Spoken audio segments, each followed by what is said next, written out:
लोकाभिरामं रणरङ्गधीरं राजीवनेत्रं रघुवंशनाथं कारुण्यरूपं करुणाकरं तं श्रीरामचन्द्रं शरणं प्रपद्ये। मनोजवं मारुततुल्यवेगं जितेन्द्रियं बोधिमतां वरिष्ठं वातात्मजं वानरयूथमुख्यं श्रीरामदूतं शरणं प्रपद्ये। श्रीरामदूतं शरणं प्रपद्ये। श्यावर रामचंद्र भगवान की, उमापति महादेव की जय, पवन सुत हनुमान की जय। श्री कृष्ण कन्हैया लाल, जय जय श्री राम। और आप सबका स्वागत है आज के क्लास में। बड़े आगे क्या लग रहा है? तो पिछले सप्ताह आपने कहा था कि कोई होमवर्क मिलना चाहिए, तो होमवर्क दिया भी, तो कोई खास ऐसा उत्साह मैंने देखा नहीं। तो आप कुछ लोगों ने रिस्पांस दिया, ऐसी बात नहीं है। तो जब होमवर्क नहीं आता तो उसके दो ही कारण होते हैं। या तो होमवर्क इतना सरल है कि बोले यार ये क्या है, ये फालतू का होमवर्क, या फिर इतना कठिन है कि अरे बाप रे ये क्या मुझे बता गए। राइट, तो आपको क्या लग रहा है? ये कठिन था, ये मुश्किल काम था। अच्छा, क्या बात है। अरे शिव जी के कितने नाम है रामायण में, कहाँ ढूंढते रहेंगे। तो देखो, आपको बता दो दिया, रामायण में ढूंढते रहिए और कहाँ ढूंढना है। तो हाँ, तो शिव जी के रामचरित रामायण से हमारा मतलब रामचरितमानस है, आप तो सब जानते हैं। हमें वाल्मीकि रामायण से हमें क्या लेना देना, कुछ आता तो है नहीं संस्कृत।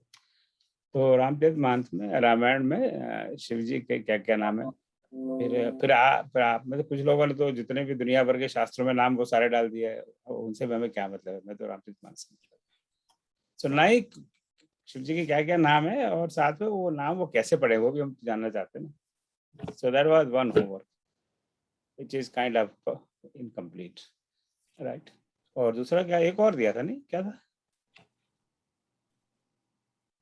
होमवर्क याद नहीं है हमें, क्या दिया था? संख्या त्रिपुरारी। हाँ, त्रिपुरारी। शिव जी को त्रिपुरारी क्यों कहते हैं? तो कुछ आए, उसके कुछ आंसर्स आए। मैं खुद ही, आई एम सॉरी, मैंने बहुत देखा नहीं। मैं ही बड़ा आजकल बहुत आलसी हो गया हूँ।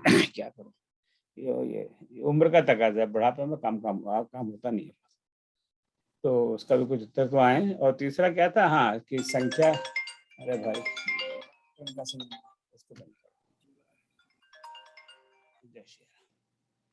और तीसरा था कि जो संख्या से नाम शुरू होते हैं वो, और वो भी रामचरितमानस में। अच्छा, तो तो उसमें भी कई सारे नाम तो आए हैं। तो क्या करना है, चला आगे राम कथा से चले या इन पे बात करें? व्हाटएवर यू से। ये तो अपना घर की खेती है, चाहे जब काट लो, कहते हैं ना अपने देसी भाषा में। तो त्रिपुरारी से शुरू करते हैं। तो शिव जी को त्रिपुरारी कहते हैं। बात हुई थी, उस बता दिया था कि 3 पुरों का। हम बोलिए उस पर कर। हाँ, तो जैसे तो संधि विकसित कर दो, त्रिपुरारी, त्रिपुर धन हरि। हरि तो हम जानते हैं, हरि यानी शत्रु। तो राम जी के लिए तो खरारी कहते ही हैं बहुत बार, है ना। सो खरारी तो बहुत बड़ा वेल नोन शब्द है। तो खर के जो शत्रु, यानी खर का जिन्होंने नाश किया। मुझे पता नहीं, ये शब्द पसंद नहीं है बहुत, शत्रु। अब खर के शत्रु, अब भगवान किसी के शत्रु थोड़े हैं। पर आई डोंट नो क्यों इन लोगों ने इस तरह का प्रयोग शब्द का किया है, खर के शत्रु। आपको लगता है राम जी किसी के शत्रु हैं? इसको कौन कह रहा है? आप हाथ खड़ा करो, राम जी इसके शत्रु हैं। नहीं लग रहा है मुझे इसका जब ट्रांसलेशन कर गया खर के शत्रु, तो मुझे तो बिल्कुल अच्छा नहीं लगता। हाँ, आप ठीक कह रहे हैं। हरि और हरे का वध करना जो लिखा हुआ था। हाँ, वो खर के शत्रु कैसे भाई? उनकी कहाँ किसी की शत्रुता नहीं है। आपके ऊपर आपके कोई गाल पे थूकेगा तो उसको चाटा पड़ेगा। ये तो वो शत्रुता थोड़ी है कि उसे शत्रुता है। अब कोई आपकी बीवी को लेकर भाग जाएगा तो उसको तो कुछ दंड देना पड़ेगा। अभी कलयुग होता तो हम बड़े खुश होते कि चले गया चांद पिंड छूटा बीवी को लेकर बड़ा शांति हुई, तो हम तो राइट, पर वो समय अलग था। तो जो भी है खैर, तो त्रिपुरारी तो ऐसे ऐसे हरि पे बहुत सारे शब्द हैं हिंदी साहित्य में, तो आगे जो शब्द है उसमें हरि जोड़ दिया, खरारी हो गया और त्रिपुरारी का तो ऐसे नॉर्मली तो ऐसे ही इसका इंटरप्रिटेशन होगा कि त्रिपुर धनारी यानी त्रिपुर के शत्रु, यानी त्रिपुर कोई रहा होगा आदमी उसके शत्रु। That's what I always thought, पर ऐसा नहीं है। त्रिपुर यानी 3 पुर और 3 पुर का जिन्होंने नाश किया, और वो उसकी आगे की कथा आप में से कई लोगों ने मुझे लिखा है, तो क्या उस आगे क्या 3 पुर की क्या कथा आगे की, कोई somebody can tell me briefly? तो कही गई तरह हम लीजिए। नहीं, मैंने जो पढ़ा नहीं ढंग से, मगर जैसा कि मैंने देखा कि 3 लड़के थे बड़े राक्षस के, असुरों को हरा दिया था देवों ने, तो उनके 3 बेटे थे, वो 3 पुर बसा लिया था और वो हवाई जहाज जैसा बना लिया था नगर को, और घूमते रहते थे, तो उसको मारना बहुत ही डिफिकल्ट था। तो शिव जी ने उस तीनों को पहले एक जगह जुट करवा दिया और फिर उसके बाद उसका नाश किया त्रिपुर का, उसके साथ वो तीनों उसके बेटे और सारी प्रजा जो थी असुरों की वो खत्म हो गई थी। Okay, very nice. और किसी और आपने किसी और ने कुछ कहीं पढ़ा देखा समझा त्रिपुरारी के बारे में और त्रिपुर के बारे में? नहीं, होमवर्क देना बंद कर दूंगा तो मेरा काम बढ़ता ही है इससे तो चलो अब ये इसको और डिफर और 2 वीक का एक्सटेंशन होमवर्क के लिए आपके लिए। तो चलो अब आगे बढ़ते हैं। सो पिछली बार हम कहाँ तक पहुंचे थे? मुझे लिख के रखना चाहिए। तो आई थिंक मंच सब मंचन थे, मंच है, तो एक सबसे बड़े मंच पे विश्वामित्र जी को बिठा दिया जनक जी ने। वहां तक पहुंचे थे, कहाँ तक पहुंचे थे? वहां तक कहाँ? So let me go. So this is the last week slide. So I think we have gone through all this. Oh, अच्छा अभी मैंने वो चालू नहीं किया था, आपको दिख नहीं रहा। हाँ, ये चलाता हूँ।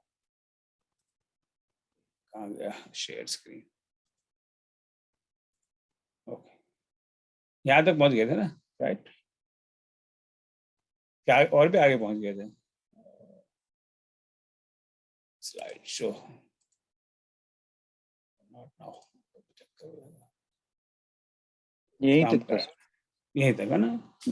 तो अब तो आगे चला तो फटाफट, चूंकि मैंने स्लाइड्स आपको भेज दी थी, तो I am sure you all have read it. तो यहाँ तक बात होगी, उसके बाद आगे फटाफट चलते हैं। तो वहां पे बैठा दिया विश्वामित्र जी को, साथ में दोनों राजकुमारों के सबसे बड़ा मंच है, तो जिसकी जिसकी पोजीशन है उसी हिसाब से मंच दिया जाता था। और वो आज भी वही सिचुएशन है कि जिसकी जितनी बड़ी पोजीशन है उतनी बड़ी उसकी कुर्सी।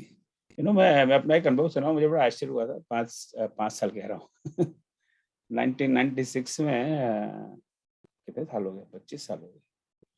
तो मुझे एक नौकरी मिल गई अहमदाबाद में। तो जो निरमा वॉशिंग पाउडर चलता है ना, तो उन्होंने एक कहा मैनेजमेंट स्कूल खोलेंगे। तो उन्होंने पता नहीं क्या झांसे में आ गए मेरे, और उन्होंने मुझे नौकरी दे दी और मैं वहाँ पहुँच गया। तो जब वहाँ पर तब तो वहाँ कुछ नहीं था, मतलब वीरान जंगल था। तो वहीं पे वो सारा इंस्टीट्यूट बना था। तो शुरू में तो उन्होंने किसी हाई स्कूल में कुछ कमरे वमरे किराए पे लिए, तो एक साल तो वहीं चला। तो फिर वहाँ जमीन वमीन खरीदी और वहाँ पे बिल्डिंग बनने लगी। वो फटाफट काम कर दिया, पैसे वाले लोग हैं। तो जो फर्नीचर बनाना था, तो मुझे तो उन्होंने डायरेक्टर का ओहदा दे दिया था। तो मेरी कुर्सी बड़ी बड़ी बड़ी थी, बाकी सब छोटी थी। मेरे की ऐसा क्या चक्कर है, सब कुर्सी एक साइज की होनी चाहिए। बोला नहीं, आप डायरेक्टर हो तो आपकी कुर्सी बड़ी होनी चाहिए। This is a fact. मुझे बड़ा आश्चर्य हुआ, बहुत आश्चर्य हुआ, ये चक्कर क्या है।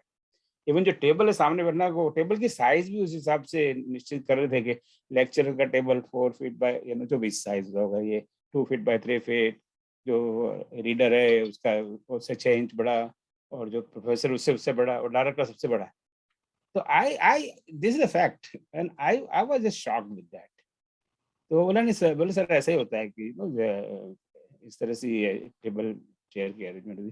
मैंने कहा ठीक उल्टा होना चाहिए, जो सबसे प्रोफेसर उसको छोटे छोटा टेबल होना चाहिए, उसके पास काम ही क्या है, तो क्या काम करता है बेचारे, लेक्चरर और असिस्टेंट प्रोफेसर सबसे ज्यादा काम करते हैं, उनको बड़ी टेबल चाहिए, हम लोग तो करते धरते नहीं है।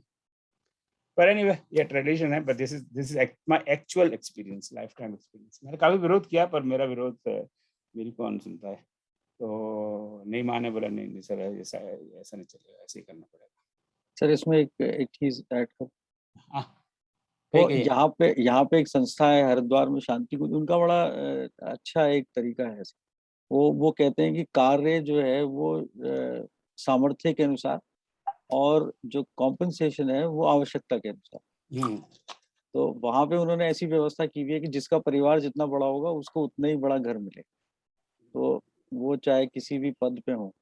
तो वो बड़ा एक अच्छा वहाँ पे उन लोगों ने सिस्टम बनाया। हम लोग वहाँ कई बार जाने का मौका मिला, उनकी यूनिवर्सिटी भी है। तो वो एक एक हाँ हाँ, जैसा नहीं आपका नहीं, जो आपने आपने अच्छा है बताया सबको जानकारी के लिए।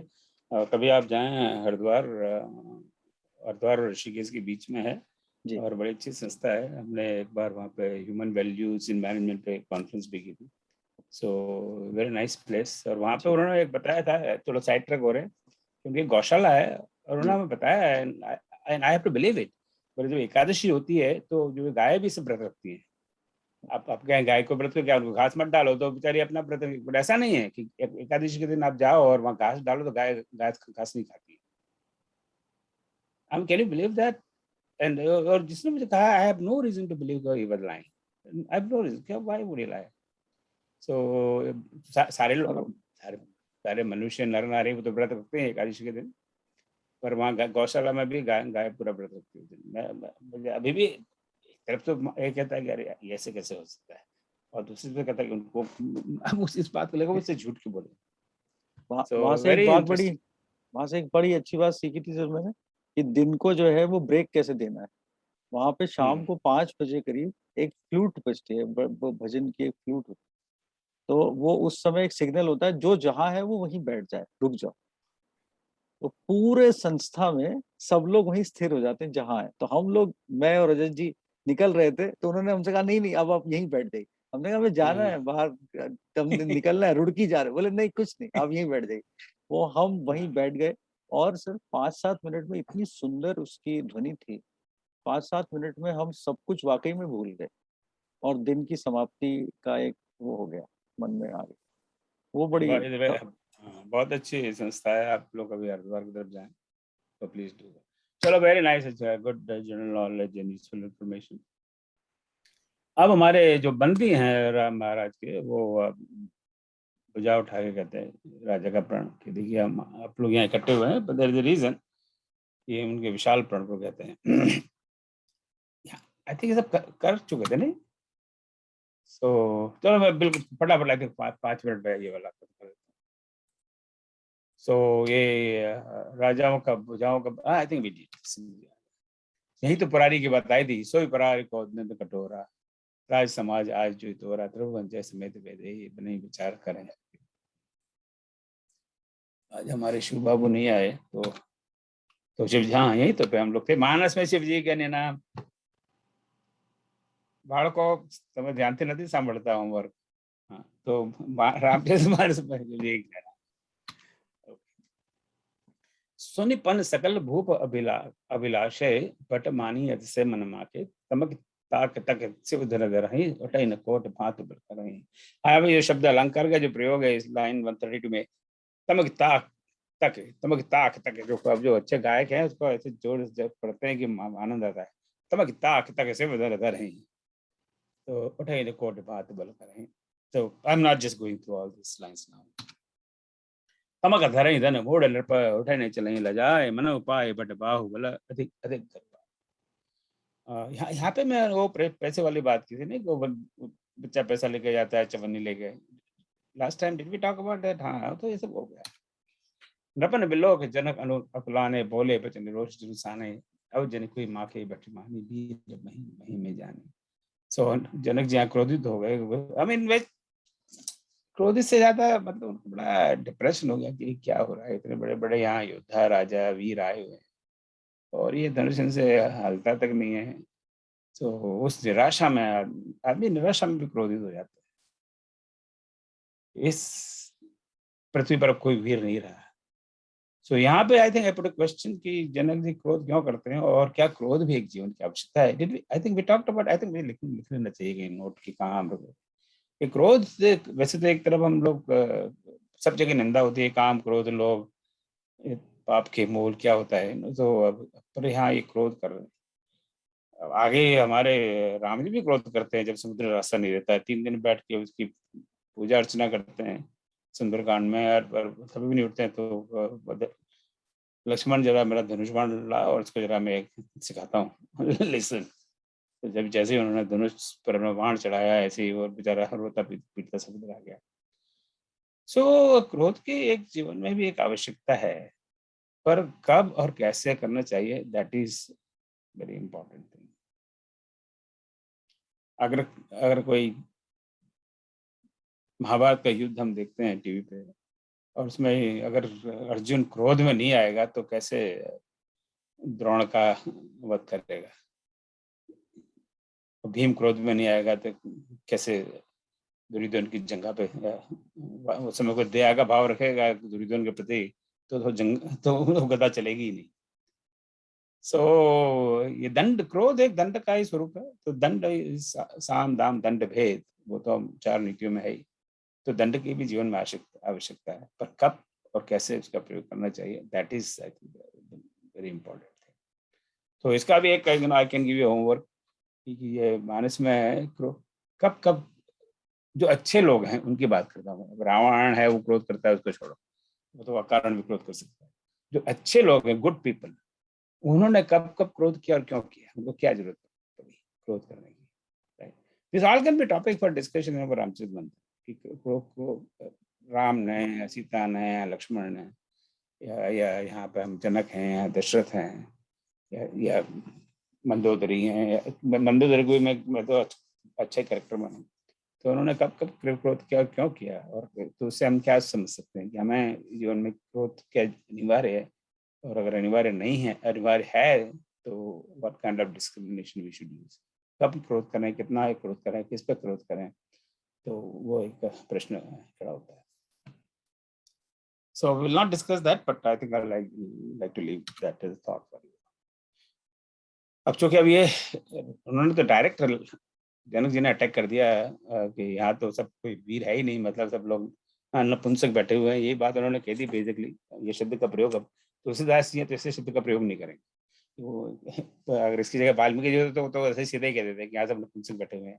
अब I don't know Valmiki Ramayana में क्या लिखा हुआ है, तुलसीदास जी मर्यादा का ध्यान रखेंगे, मर्यादा का बहुत ऐसा उल्टा उल्टा पुल्टा सब नहीं निकल। तो रघुवंश सीमा जय का हो तो इस समाज इसके हे राजा जनक। हाँ, रघुवंश का कोई भी व्यक्ति मौजूद है वहाँ पे इस तरह की बात कोई नहीं कर सकता है। और आज की भाषा क्या है, how dare you talk like this, जहाँ पर रघुवंशी बैठे हुए हैं, तो बैठे हुए, मैं बैठा हूँ और मेरे बड़े भाई बैठे हुए हैं। अब यहाँ फिर वो प्रश्न खड़ा होता है कि लक्ष्मण जी ने गुरु और राम जी से आज्ञा, वो यहाँ वहाँ तो पूरा आदर्श सारे एक छोटे बड़े के सामने उनकी आज्ञा के बिना वो मेघनाथ को मारने जाते हैं तब भी राम जी की आज्ञा लेते हैं। आप मुझे आज्ञा दो तो इस आज मेघनाथ का आज वध करके आता हूँ, अगर आज वध नहीं किया तो मैं आपका दास नहीं कहलाऊंगा। लंका कांड में तो बिना आज्ञा किए हुए कोई काम वहां करते नहीं यहाँ। तो again there is a question, similar question, are there instances in our life जहाँ हम अपने बड़ों की आज्ञा के लिए बिना ही we can take action and we should take action. So यहाँ पर उन्होंने आज्ञा नहीं ली, ना तो विश्वामित्र की आज्ञा ली, ना राम की आज्ञा ली, और सीधे ही उनके लिए ये बात बहुत असहनीय हो गई कि ऐसा ऐसा कोई कह भी कैसे सकता। So there is a second question I will leave for you to think about it. Lakhan सकोप बचन जय ढोले डगमगान में दिग्गज सकल लोक। आप में जिनका भी भाई साहब स्नेहीलाल जी आपका है ना ये ऑडियो जरा ऑफ बंद कर दीजिए। आई थिंक हुआ नहीं, हो गया। तो लखन सको बचन जे डोले डगमगाने में दिग्गज डोले सकल लोग सब भूप डराना ऐसे ही हर्ष जनक सब जाने।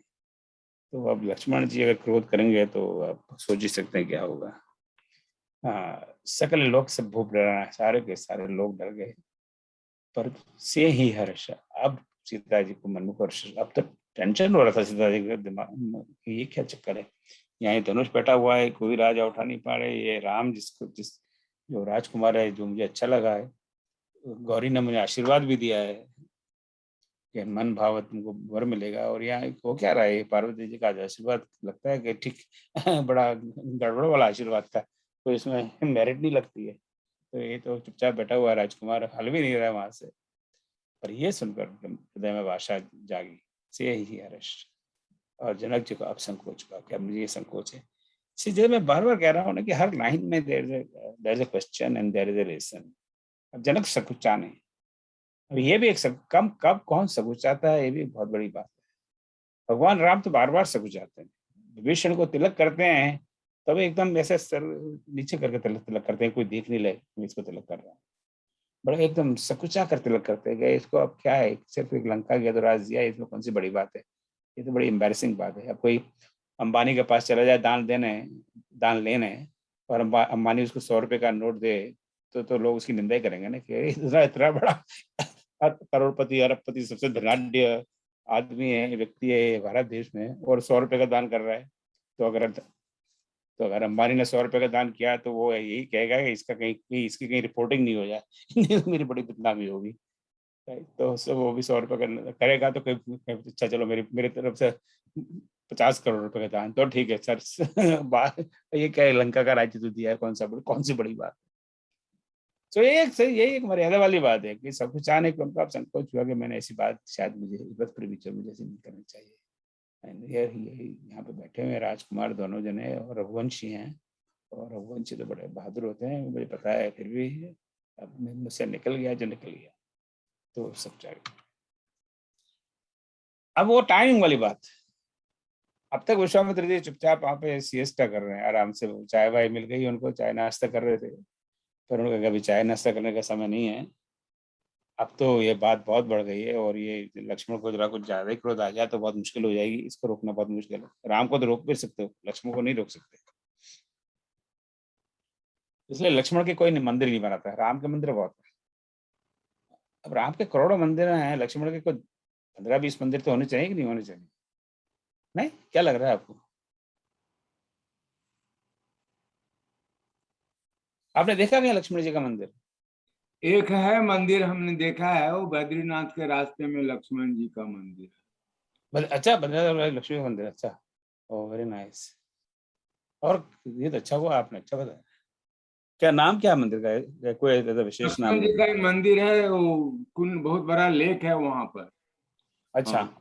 हाँ, सिखों ने बद्री उसको कब्जा कर लिया कि लक्ष्मण जी के अवतार, वो तो अवतार थे गुरु गोविंद सिंह तो इसीलिए वो कहानी हमें लोगों ने बताई वहां जब मैं जा। ओ, ये तो उस तरफ तो नहीं है जहाँ एक वो फूलों का बड़ा बाग है, जहाँ सिख लोग जाते हैं, हेमकुंड क्या के नाम है उस? नजदीक तरफ है, हेमकुंड हाँ के जो हेमकुंड कहते हैं, क्या कहते हैं, वो फूलों का बहुत बड़ा बगीचा है, हम तो गए नहीं वहां पर, but I heard that.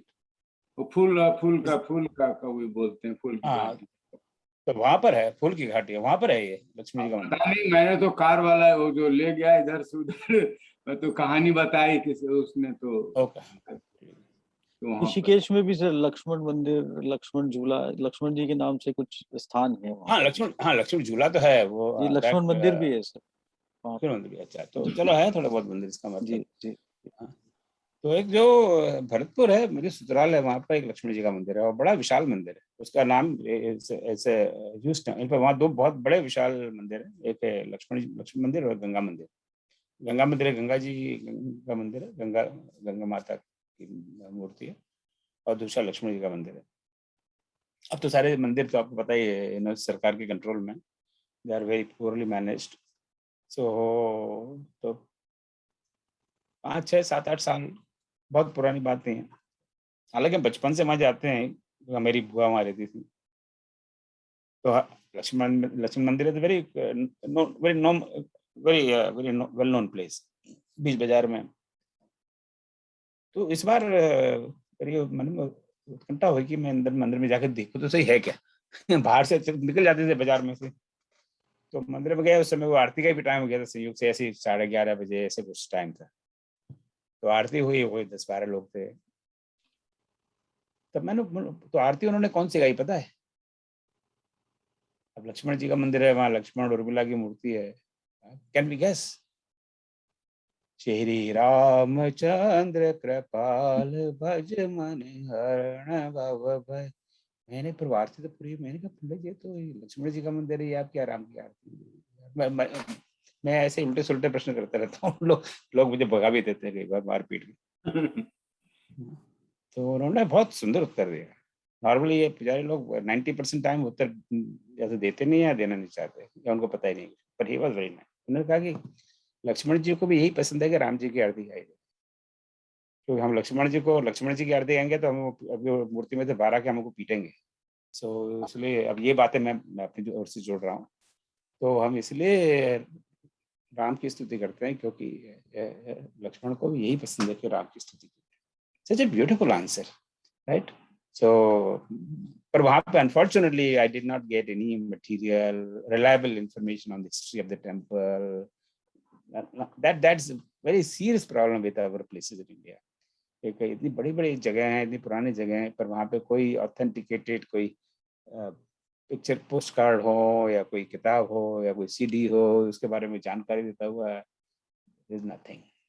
So I was very disappointed with that. So anyway, आगे बढ़ते हैं। तो विश्वामित्र बोला कि बात बहुत बढ़ गई है, तो अब समय आया है कि कहने का। Again every line has a message कि the right time and right place to talk, right? अब तक इसके पहले बोलना हुआ, अभी शुरू में ही कह देते, वहां पे धनुष में जाते।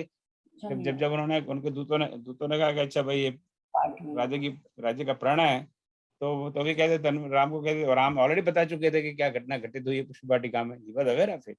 तभी कहते कि जाओ उठा लो इसको, धनुष को, और काम खत्म करो। तो नहीं, अभी नहीं।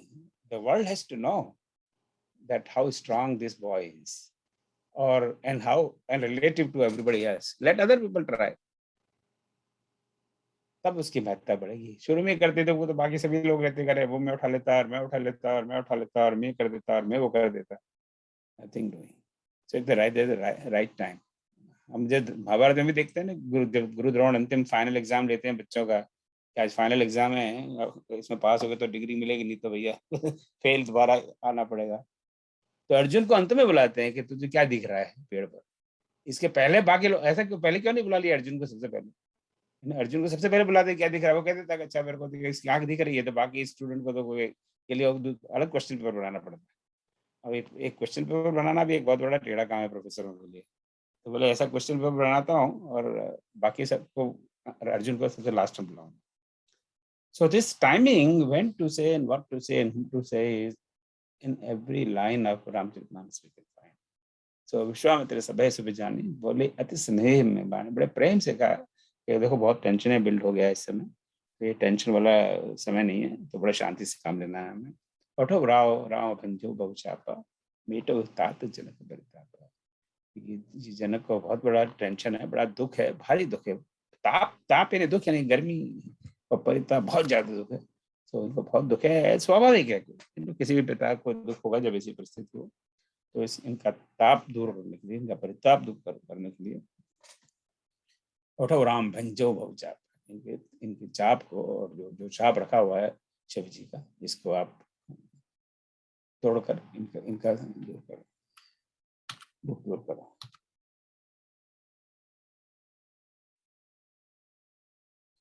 अब यहाँ पे I want to ask you a question, I want to share an experience. अभी आपको पता है कि अल्टरनेट संडे भी है क्लास विद चिल्ड्रन, तो रामायण क्लास, तो उसमें सेकंड एंड फोर्थ सैटरडे, तो उसमें 10 साल से लेके 15-16 साल तक के बच्चे हैं, करीब अबाउट 20 चिल्ड्रन।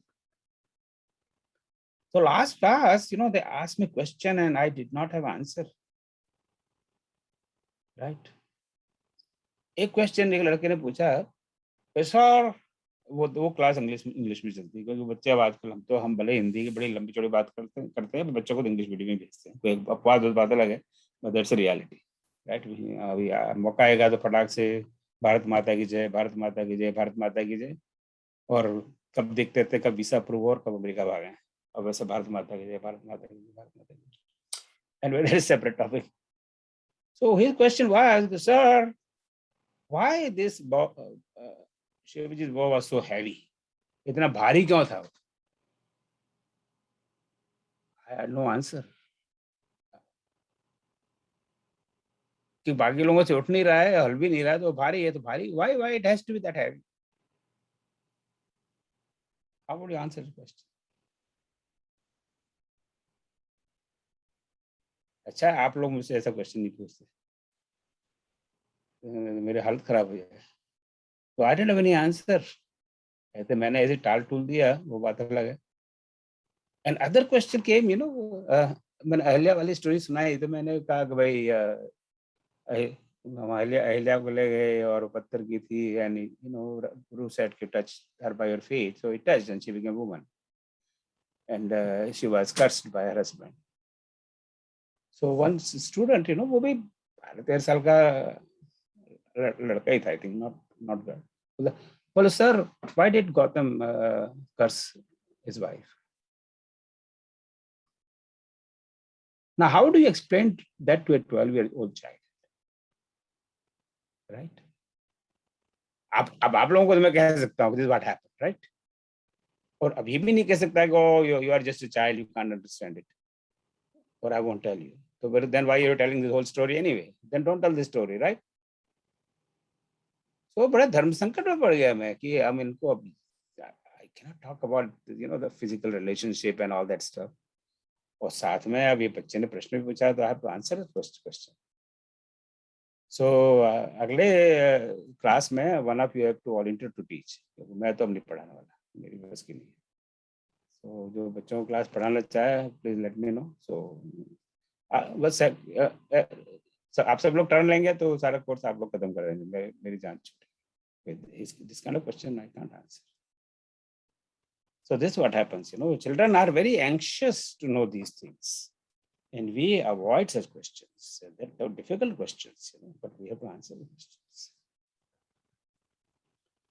So उदयगिरी मंच पर रघुवर बाल पतंग बिकसे संत सरोज सब हर्षे लोचन भ्रंग. और इन सब की YouTube videos हैं. And if you get time, you look at those children's class YouTube videos and give me your suggestions that how is that class going and how.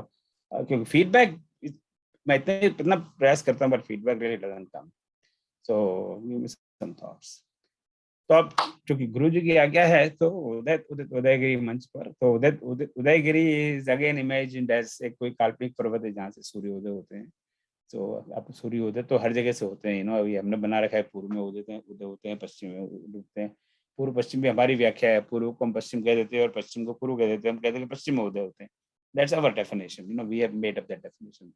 मैं नहीं मानता कि भगवान ने कोई पूर्व पश्चिम बनाया है. We have made that. उन्होंने पृथ्वी बनाई है, सूर्य बनाया है, उनकी गति बनाई है, पर बाद में हमने कह दिया कि जिस तरफ सूर्योदय होता है उसको पूर्व कहेंगे.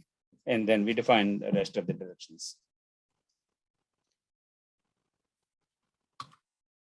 गुरहि प्रणाम मनहि मन कीना, अति लाघव उठाए धनु लीना, तई छन राम मध्य धन तोरा, परे भवन धनि घोन कठोरा.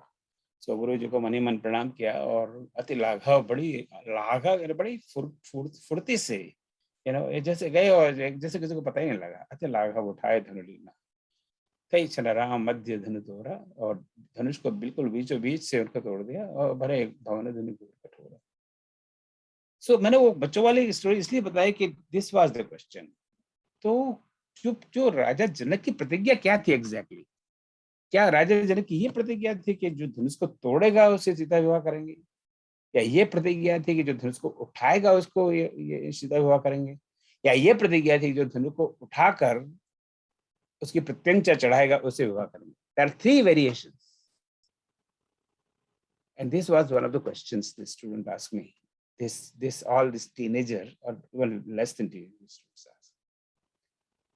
So आप इसके बारे में I was unsure what is the answer. आप में से है किसी को पता क्या उनकी एग्जैक्ट प्रतिज्ञा क्या थी दशरथ जी की? धनुष यज्ञ में नॉर्मली ये होता है कि चढ़ाना पड़ता है, धनुष को उठाइएगा तभी तो उठाइएगा. प्रत्यंचा चढ़ाना आई थिंक चढ़ाना ही था.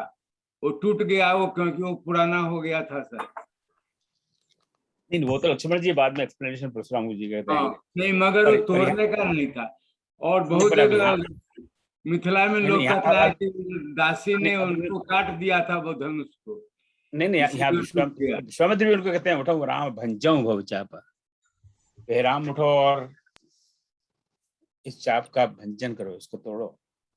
Let's go back to another slide. नहीं, बहु चापा का अर्थ है कि जो जिसका दुनिया के जो दुख हैं उनका भंजन करो। बहुमनी भव चाप हम तो वो धनुष तोड़ने की क्या जरूरत थी? नहीं, तो वो भंजो भव का तो, भव चाप का तो शिव जी का ही धनुष है ना, सब भव जगह है। भवम हाँ, भवानी।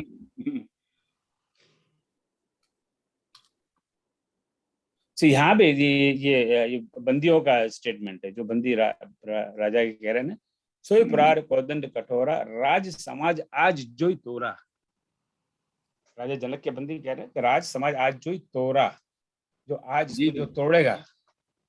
त्रिभुवन जय समेत वेदेहि, नहीं विचार बरई हठी तेहि। सो इफ यू गो, अब ये तो राजा जनक के बंदी हैं, अब वो तो कुछ इसको ट्विस्ट करके कहेंगे नहीं, आई वुड इमेजिन, राइट। सो राज समाज आज जो तोड़ा, आज जो इस धनुष को तोड़ेगा उसी से सीता जी विवाह करेंगे। तो कंडीशन तो यही है तोड़ने की, सिर्फ प्रत्यंचा पे चढ़ाने की नहीं है। अब हो सकता है वाल्मीकि रामायण में कुछ अलग हो, आई डोंट नो। आपको याद ध्यान है मलिक जी, क्या है वाल्मीकि रामायण में हाँ कंडीशन वही राजा की? चढ़ाना ही था, तोड़ने का तो नहीं था। और वहां तो धनुष जग ही नहीं होता है, हाँ विश्वामित्र नहीं, पर कुछ जाते हाँ थे नहीं वहां आना, पे।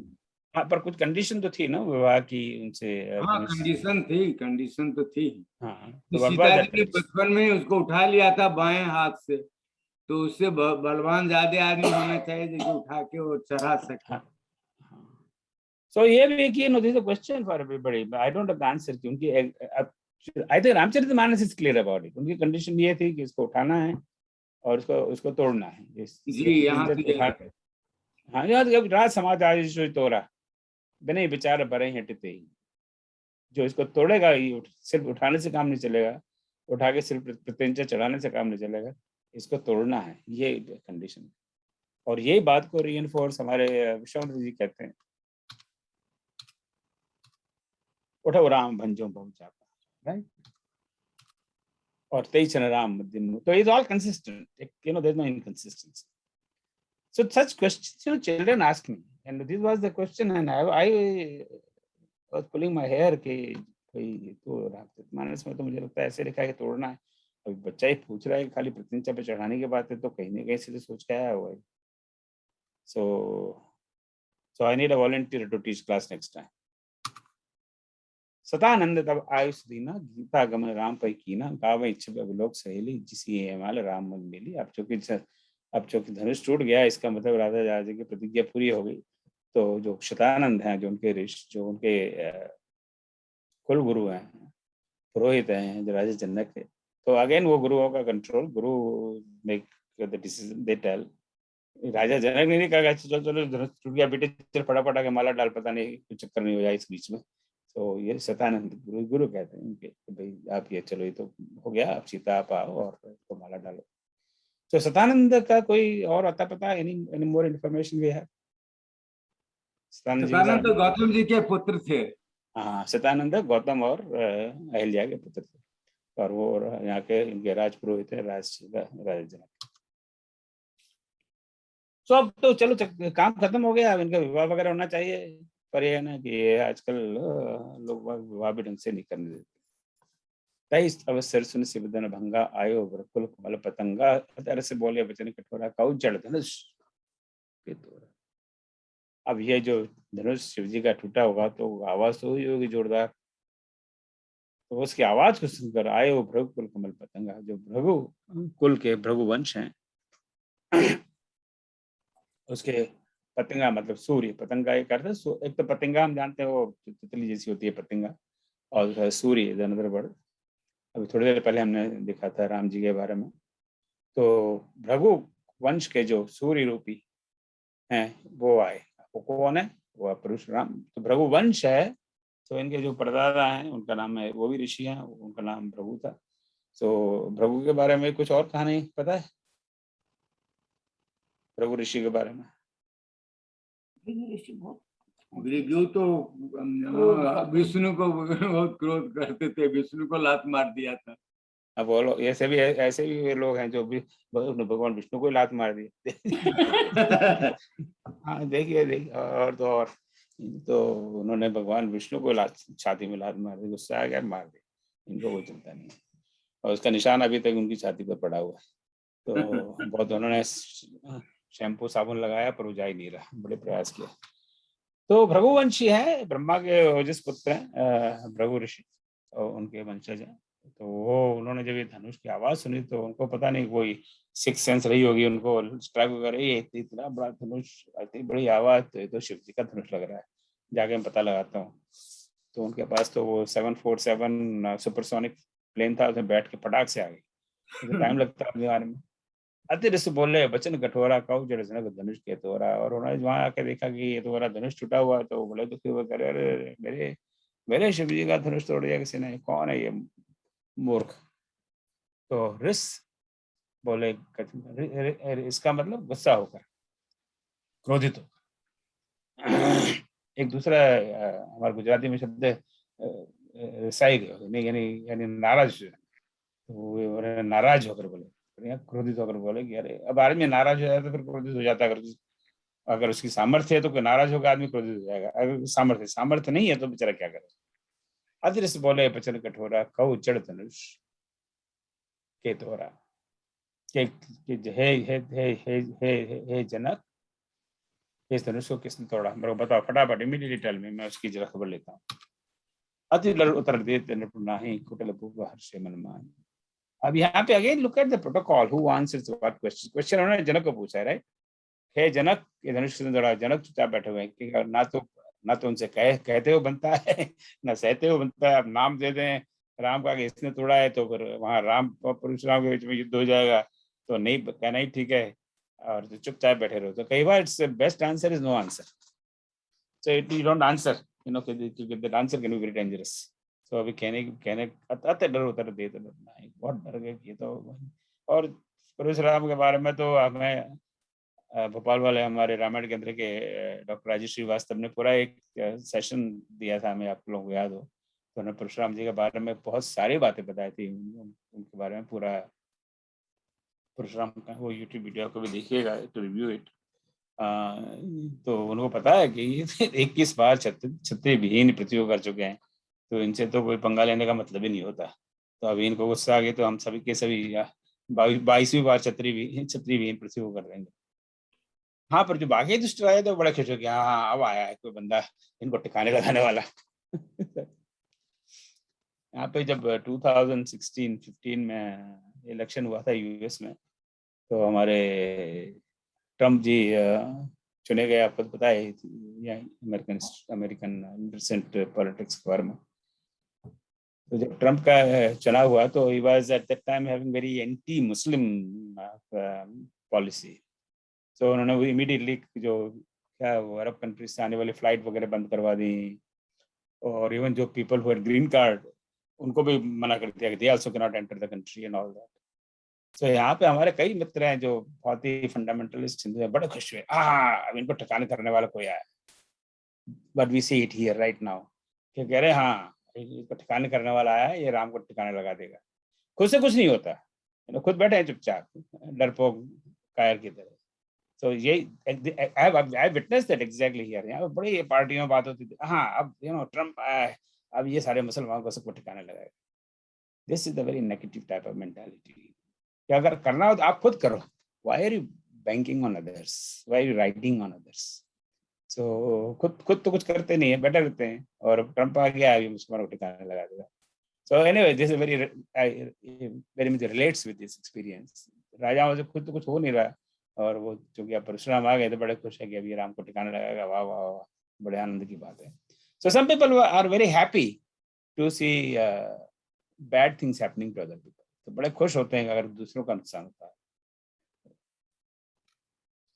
सब है वे लोग के लोग सब जान की वीर हर शिव शाद कुछ बोले इसीलिए वीर।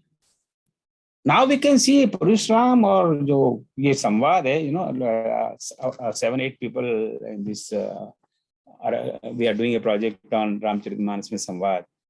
सो ये जो संवाद है राम और परशुराम का और लक्ष्मण का, ये 3 पार्टी संवाद है मोस्टली. बीच में विश्वामित्र जी थोड़ा बहुत कहते हैं, पर मेनली ये 3 के बीच में संवाद है. दिस संवाद है, ये बहुत बड़ा इंपॉर्टेंट संवाद है मानव जीवन के लिए कि किसको कब कहाँ कितना बोलना चाहिए. This tells us on. कोई बहुत लंबा चौड़ा संवाद भी नहीं. I think this is the probably second longest संवाद in Manas. I think the Angad संवाद इससे बड़ा है. I'm not so sure, but तो इस संवाद को हम पढ़े हैं जब विश्वामित्र जी आते हैं और विश्वामित्र जाते हैं वापस. उस पीरियड में जो विश्वामित्र जी, सॉरी नॉट विश्वामित्र, परशुराम जी आते हैं और वापस जाते हैं, उस बीच में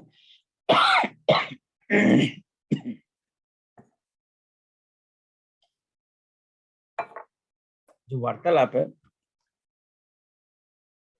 that is very very important dialogue or multi-log, if you can say, among these 3 persons. ये कब कहाँ देखिए आप आए हैं, क्योंकि हालांकि हम क्योंकि बड़ा ब्रीफ कोर्स हम लोग यहाँ कर रहे हैं, तो कई लाइंस, बहुत सारी लाइंस नहीं है, पर we get the sense of it. Vishwamitra आते हैं परशुराम, तो राजा जनक को कहते हैं किसने तोड़ा. राजा जनक चुपचाप रहते हैं. That's also part of dialogue, when to speak but not to speak and when not to speak. अब यहाँ पर जब बड़ा गर्मा गर्मी हो गई है, तब राम जी कहते हैं now it have to calm down, right. सभी बिलोक के लोग, सब लोग डरे हुए हैं, यानी जानकी जी भी डरी हुई है कि अब ये तो सब अच्छा हो रहा था, मैंने माला भी डाल दी, अब क्या ये क्या कहाँ से ये हाथ में वेपन्स लेके दाढ़ी मूछ वाला टेररिस्ट की तरह आ गया, अब क्या होगा. सभी बिलोक के लोग सब जान की भी. तो राम जी ने देखा कि सारे लोग डरे हुए हैं, जानकी जी भी डरी हुई हैं, जनक जी भी डरे हुए हैं. जनक एक बड़े राजा हैं, बड़े शूरवीर हैं, वो भी डरे हुए हैं. सारी सभा में जैसे कि पता नहीं क्या हो गया. हृदय न हर्ष विषाद कुछ बोले श्री रघुवीर. तब राम जी कुछ बोलते हैं, और यहाँ पे this half line is I think very important. हृदय न हर्ष विषाद कुछ, ना तो मन में कोई हर्ष है ना कोई विषाद है. और this line you will see many places जहाँ राम जी बोलते हैं कि ये नहीं कि बहुत बड़े उत्साह में आ गए या बहुत बड़े दुख में आ गए. तो he is immune to such mundane human feelings. ना तो कोई बड़े जरा सी बात पे एक्साइटेड हो जाते हैं, ना ही नाराज हो जाते हैं, ना ही क्रोधित हो जाते हैं, ना ही दुखी हो जाते हैं. हृदय न हर्ष विषाद कुछ बोले श्री रघुवीर. अब उनका आप मुझे कहना चाहिए और इसको थोड़ा मामले को ठंडा करना चाहिए. So this is what we should have done last week. So I think we are a little behind. I'm not sure मुझे इस तरह से दोबारा करना चाहिए, पर so let's just move on. इसको क्या करें.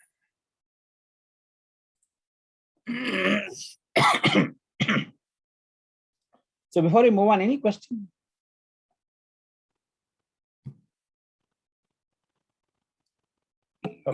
So अब ये मानस जो ये अब यहाँ से राम, लक्ष्मण और परशुराम जी का संवाद है.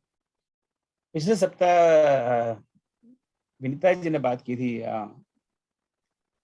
वर्ण व्यवस्था पर, तो she brought this topic up again. उसका यूट्यूब आप वीडियो देखिएगा, क्योंकि यहाँ पर एक परशुराम है वो क्या है और राम क्या है वर्ण वाइज. तो अब उनका जो वेशभूषा है वो तो ब्राह्मण की तरह है अपना, पर हाथ में फरसा और उनका जो व्यवहार है वो क्षत्रिय की तरह है. सो उस पर she had a very good analysis of this कि वो ब्राह्मण है या क्षत्रिय है, उनका किस वर्ण में. तो वही उसकी आज हम थोड़ी चर्चा करेंगे as we move along. But I suggest you go over that YouTube video which Vinita ji talked about वर्ण व्यवस्था. So नाथ संबुधन भंजन हारा हो है कि एक दास तुम्हारा सुनो राम देव सुधन तोरा सहस भाव समसोर मोरा. अब वो कहते हैं परशुराम जी को, so how do you address? The first thing you address him as Nath, hey Nath.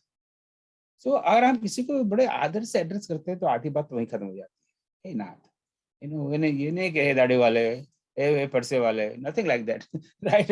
No, क्योंकि हमारे सामने क्या तो हल्ला कर रहा है, मैंने धनुष तोड़ा है, तू क्या कर लेगा मेरा बता. आज का जमाना वो ये कहता है मैंने तोड़ा है, क्या तेरे बाप को क्या जा रहा है, वो तेरी हिम्मत तो आ जाए यहाँ पे दो बात कर लेते. This is not how you solve the problem, right? So first thing is you talk politely. This will be conflict. Try to resolve by polite behavior. Nath, hey Nath. So देखिए ना, अगर किसी को आप ऐसा कहोगे तो पहले ही आधा बंदा सामने वाला आधा ठंडा हो जाएगा. नाथ संबोधन भंजन हारा, शंभु के धन को भंजन करने वाला तो कोई आपका ही कोई दास हो सकता है कि कांट भी किसी की ऐसी हिम्मत नहीं हो सकती. वो तो somebody जो आपका एक दास है, आपका कोई सेवक है, आपका कोई डिवोटी है, वही ऐसा काम कर सकता है. अब वो नेचुरली आप किसी को आप कैसा कहोगे तो आदमी पहले तो कंफ्यूज हो जाएगा कि मेरा दास कौन सा है और मैंने किसको कहा कि तू शंभु का धन भंजन करे, तो ये लड़का क्या बात कर रहा है उल्टी चलती. तो you confuse other person, right. Ram ji ने उसको स्ट्रेटेजिकली कंफ्यूज कर दिया है परशुराम जी को, संबोधन का भंजन हारा करना. अब ये बताया नहीं कि मैंने किया है, ही is not telling that, but he is not hiding that either कि आपका कोई दासी है.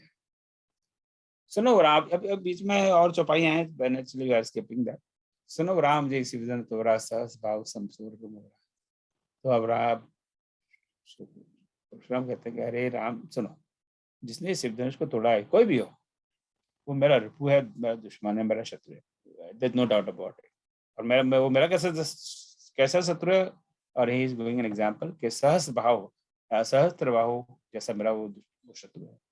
आप सहस्त्र बाहु की अगेन अलग साइड स्टोरी, अलग पूरी कहानी है. I don't think we have that here in Manas में. उनका रेफरेंस से 7 बार है. तो सहस्त्र बाहु कौन है? बहुत क्विकली, तो जो एक सहस्त्र सहज जैसे 1000 बाहु हैं. अब उसका भी वी कैन हैव इंटरप्रिटेशन. अब किसी व्यक्ति के 1000 बाहु कैसे हो सकते हैं? वन कैन इंटरप्रेट दैट कि 1000 बाहु हो, इतना बल है. So very very brave person. अब इसका आगे सुंदरकांड में भी रेफरेंस है. हनुमान जी रावण को टॉन्ट करते हैं, सहस बाहु सन परि लड़ाई. मैंने सुना है आपकी सहस बाहु के साथ लड़ाई हुई थी और वहां पे आप हार गए थे. आप बड़े अपने आप को बड़ा वीर कहते हो रावण तुम. अंगद तो और भी ज्यादा उसको टॉन्ट करते हैं कि वो तो तुमको बांध के ले गए थे और वहाँ घुड़सला में बांध दिया था, तो अपने आप को क्या बड़ा बहादुर समझता है. तो I will not go over the entire story of Sahas Bahu right now. So बहुत समझ चल जाएगा, but I suggest you Wikipedia is a good source, generally information is reliable.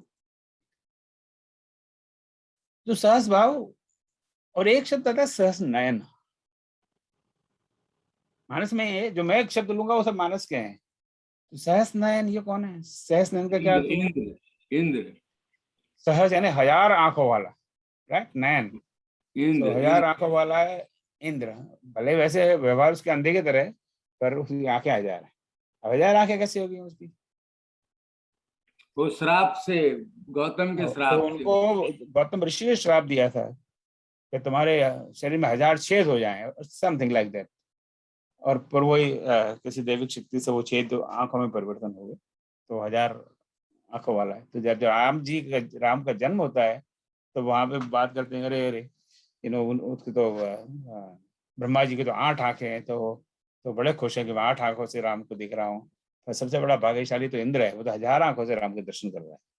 तो वो तो कभी की कल्पना है. वहां देखिए ना कि वो तुलसीदास जी राम के दर्शन के लिए आंखों की काउंट की बात करते हैं. अरे तो मेरी 2 ही आंखें हैं, काश मेरी 1000 आंखें होती कि मैं राम के 1000 आंखों से दर्शन करता. So such beautiful explanation is there. So I think we talked about it already. सुनि मुनि बचन लखन मुस्काने, बोले परसु धरई अपमाने, बहु धनी तोरी लड़काई, कबो न ऐसे की न गुसाए. अब दोनों काफी डायलॉग्स थे और उनकी बात सुनते हैं तो सब लक्ष्मण जी को लगा कि ये राम जी कांट हैंडल. वो बहुत सीधा साधा भाई है मेरा, उसको उसके बस की नहीं है, इसको तो मैं ही हैंडल करता हूँ. तो बोला आप तो परस धरे, आपने तो फरसा ले रखा है और फरसा लेकर आप क्या ये बात कर रहे हो? ये तो बड़ा अपमान है. बहु धन ही तोरी लड़काई, हमने बचपन में छोटी छोटी बहुत सारी धनिया. धनी इज लाइक स्मॉल धनुष. तो धनुआ ये छोटा धनुष और धनी तो और भी छोटा से माइक्रो धनुष माइक्रो चिप की तरह. तो ऐसे छोटे मोटे धैर्य तो हमने बहुत बचपन में तोड़े थे. अभी it's a great insult, you are comparing छोटी मोटे धनुष को शिव जी के धनुष से. तो वो I think is provoking Parshuram. ये बहुत धनी तोरी लड़का है, हमने बहुत सारी ऐसे छोटे मोटे धनुष तोड़े थे और आप तब तो कहाँ पता नहीं गायब रहे, तब आके बता देते कि भैया धनुष को नहीं तोड़ना चाहिए, तभी समझी अब तो हमारी तो आदत पड़ गई धनुष को तोड़ने की। कबो न अस रिस की स्कीन उसाई, रिस अभी हमें पे थोड़ी देर पहले था, कभी आप इस तरह नाराज नहीं हुए, कभी इस तरह गुस्सा नहीं हुए, और आज क्या इतना ये जरा सा एक धनुष टूट गया, उस पर इतने नाराज हो रहे, कौन से, ये बड़ी दुखी की बात है। आगे बड़ा इंटरेस्टिंग कन्वर्सेशन है कि आप कहो तो मैं इसको जुड़वा देता हूँ। एक बड़ा अच्छा आजकल फेविकॉल निकला हुआ है, बड़ा एकदम उसको लगाते ही एकदम सब चीज़ जुड़ जाती हैं, तो फेविकॉल ब्रांड में मंगवाता हूँ, उससे जुड़वा देते हैं, चक्कर क्या है। तो कब उना से रिस्की स्कीन गुसाई। अब this गोसाई और Gosai word is so many times, हम गोस्वामी तुलसीदास जी को गोसाई कहते हैं। So Gosai is, I would like to discuss this, but since otherwise we will fall behind again. So let me move on. So Gosai is Go plus Swami. So Goswami is Gosai, और Go is Go के कई अर्थ हैं, right? पर Go का अर्थ है अपने Go इंद्रियों का, इंद्रियों के स्वामी, और इंद्रियों को स्वामी नहीं करना चाहिए, I should write इंद्रियों के स्वामी। तो जिन्होंने इंद्रियों पर कंट्रोल कर रखा है वह व्यक्ति गोसाई। तो गोसाई तुलसीदास जी, गोस्वामी तुलसीदास जी, बिकॉज उन्होंने इंद्रियों पर कंट्रोल कर रखा है। तो जिन्होंने इंद्रियों पर कंट्रोल कर रखा है, तो अब ये बड़े आदर और सम्मान का शब्द है किसी के लिए, कहे गोस्वामी, मतलब आप अपने इंद्रियों पर कंट्रोल कर रखा है, इंद्रियां आपके वश में, आपने कभी ऐसा क्रोध नहीं किया, आपकी इंद्रियां आपके वश में है, और फिर भी आप ऐसा क्रोध कर रहे हैं, तो ये तो कुछ बात बनी नहीं। It's inconsistent behaviour of yours. अब ये आप धनुष की बात कर रहे हो, तो राम जी को तो गुरु जी क्या, आपके जनक ने प्रवोक किया, तो हम तो चुपचाप बैठे हुए थे, हमारे गुरु ने कहा कि भैया इसको जाके जरा जनक को जरा थोड़ा ठंडे हो और उनका गुस्सा जाए, उनका दुख कम हो, ऐसा कुछ काम करो। तो आए राम जी इसको उठाने के लिए, इसको तो टच किया, ऐसे ही टूट गया ये, तो छुओ तो टूट रघुपति ने दूसरी। अब किसी चीज को आप टच करो, टच करते वो टूट जाए, तो आप बाजार में मटकी लेने जाओ कुम्हार के यहाँ, आप आई डोंट नो कुम्हार के यहाँ कितने लोग जाते हैं, और आप ना पहले मटकी में लेने जाया करते थे, बचपन में याद है, वो बजा के देखते थे उसको, टक टक टक कैसी बजती, तो उससे वो गैस करते थे कि सब पानी कितना ठंडा रहेगा। I don't know if there is science behind it. तो आप किसी मटकी लो और उसको टक करो, थोड़ा उसमें वो टूट जाए, तो अब आपका क्या दोष है, वो मटकी ठीक से नहीं बनी, और मटकी वाला बोले आपने मेरी मटकी तोड़ दी, लाओ इसके पैसे निकालो, तो फिर कैसे बात बनेगी। तो ये धनुष तो छूते ही टूट गया है, छूते टूटे रघुपति ने दोष, इसमें रघुपति का क्या दोष है, छूते टूट गया, उन्होंने कोई ट्राई नहीं किया, आई डिडंट डू एनीथिंग। मुनि विनि काज करें कतुर, आप तो बिना किसी कारण के इतना गुस्सा हो रहे हो ना, कोई भाई कोई बहुत प्रयास किया होता, कोई मेहनत की होती, आपने देख रहे हो उनको कोई पसीना का एक बूंद भी नहीं है, इतना बड़ा धनुष है, टूटने बड़े शक्ति लगानी पड़ती है, आदमी थक जाता है और सारे शरीर में से पसीने निकल जाते हैं, यू डोंट सी एनीथिंग। बोले चितई पुरुष की ओरा, सिरे सट सुनई स्वभाव न मोरा। बालक बालक बोल बजो नहीं तोई, केवल मनुजन जाने। अब ये इन दोनों का डायलॉग तो बड़ा लंबा चलता है। 197 है ना। तो वो अपना बार बार वो फरसा देखते हैं और उनको बताते हैं कि देख तो इतना बहुत बोले जा रहा है, पर देख रहा है ये मेरे पास है फरसा है, और इसने बहुत बार बहुत क्षत्रियों को मारा है। अपने फरसे के ऊपर देखते हैं, चितई देखते हैं, चितई देखना रहा है, बोले चितई परस की ओर, रे सट सुनई स्वभाव न मोरा। Hey, set word is used in a multiple ways, मूर्ख, दुष्ट, पापी। So, hey, set, अरे मूर्ख, अरे दुष्ट, सुने स्वभाव न मोरा, तूने मेरा स्वभाव के बारे में सुना नहीं है, you've not heard। आजकल तुम CNN वगैरह दिखते नहीं हो, इसे तो पता नहीं कि मेरा क्या स्वभाव है, या इंडिया टुडे या ऐसा कुछ अखबार पढ़ा करो, टाइम्स ऑफ इंडिया, तो पता लगेगा। तो तुमने मेरे स्वभाव के बारे में जानते नहीं। बालक बोल बधव नहीं तो, क्योंकि तुम बच्चे हो इसलिए मैं तुम्हारा वध नहीं कर रहा। अब बच्चों को क्या मारना। केवल मुने जड़ जाने मोई, कह रहे जड़ यानी जड़ मूर्ख, तो खाली मुझे ऐसा कोरा मुनि मत समझ, ठीक है, मैंने अब ये चंदन वंदन लगा रखा है, माला पहन रखी है, और ये साधु जिसका मेरा मेकअप है, पर तो ऐसा मेरे को खाली कोरा साधु और इस मुनि मत समझ लेना। प्रेम तो परशुराम जी बार बार अपनी शक्ति का परिचय देते हैं कि मैं कितना शक्तिशाली लक्ष्मण जी को। व्यस लखन बोले मृदुमानी, अहो मुनीस महापटमानी, पुनि पुनि हो दिखाओ कठारो चढ़त तो लक्ष्मण जी ने कहा, अरे मुनियों के ईश, मुनि श्रेष्ठ, अरे हम तो समझते थे आप साधु हो, पर अब तो हमें पता लगा आप तो बहुत बड़े योद्धा हो, इतना बड़ा फरसा लेके निकले हो। आप तो हमारी कोई हमें तो मिसअंडरस्टैंडिंग हो गई। आप तो बड़े बड़े महान योद्धा निकले। पुणे पुणे मोह दिखाओ कठारो, आप बार बार मुझे इस फरसे को दिखा रहे हैं, तो आप क्या समझते हैं, कोई ये फूंक मार के मुझे उड़ाना चाहते हैं, जैसे फूंक से पहाड़ उड़ाना चाहते हैं। आप समझते हैं कि हम आपके इससे गिदड़ भवगे से डर जाएंगे। सो नेचुरली लक्ष्मण जी पर कोई उसका असर नहीं हो रहा। लखन उतरे आओ सर से भगवान को सान बढ़त देख संवचन बोले रघुकुल। अगेन वही कि कब किसको क्या बोलना चाहिए। अब राम जी चुपचाप बैठे हुए हैं और यहाँ लक्ष्मण जी हमारे परशुराम जी का टेंशन बढ़ाते जा रहे हैं, टेम्परेचर बढ़ता जा रहा है। अगेन बात से आगे बढ़ जाए, फिर अगेन भगवान श्री राम रघुकुल भानु रघुकुल के शूल बोले वचन, जल जल सम वचन, जल की समय पानी की जैसे वचन बोले। पानी की क्यों बोले, क्योंकि वहां तो उनका कोप गुस्सान, उनका जो गुस्सा है भृगुवर का, भृगुवर में श्रेष्ठ परशुराम जी का, वो अग्नि की तरह बढ़ रहा है, बढ़ता ही जा रहा है। तो अग्नि को शांत करने के तो पानी डालना पड़ेगा ना। और यहाँ पानी का क्या क्या डालना है, एकदम शांत मृदु ठंडे पानी की तरह वचन कहने जाएंगे ताकि ये ठंडे हो।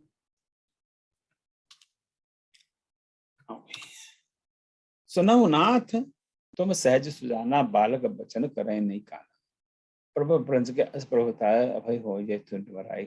फिर यहाँ पर कोई नाथ, हे नाथ आप जरा मेरी बात सुनिए।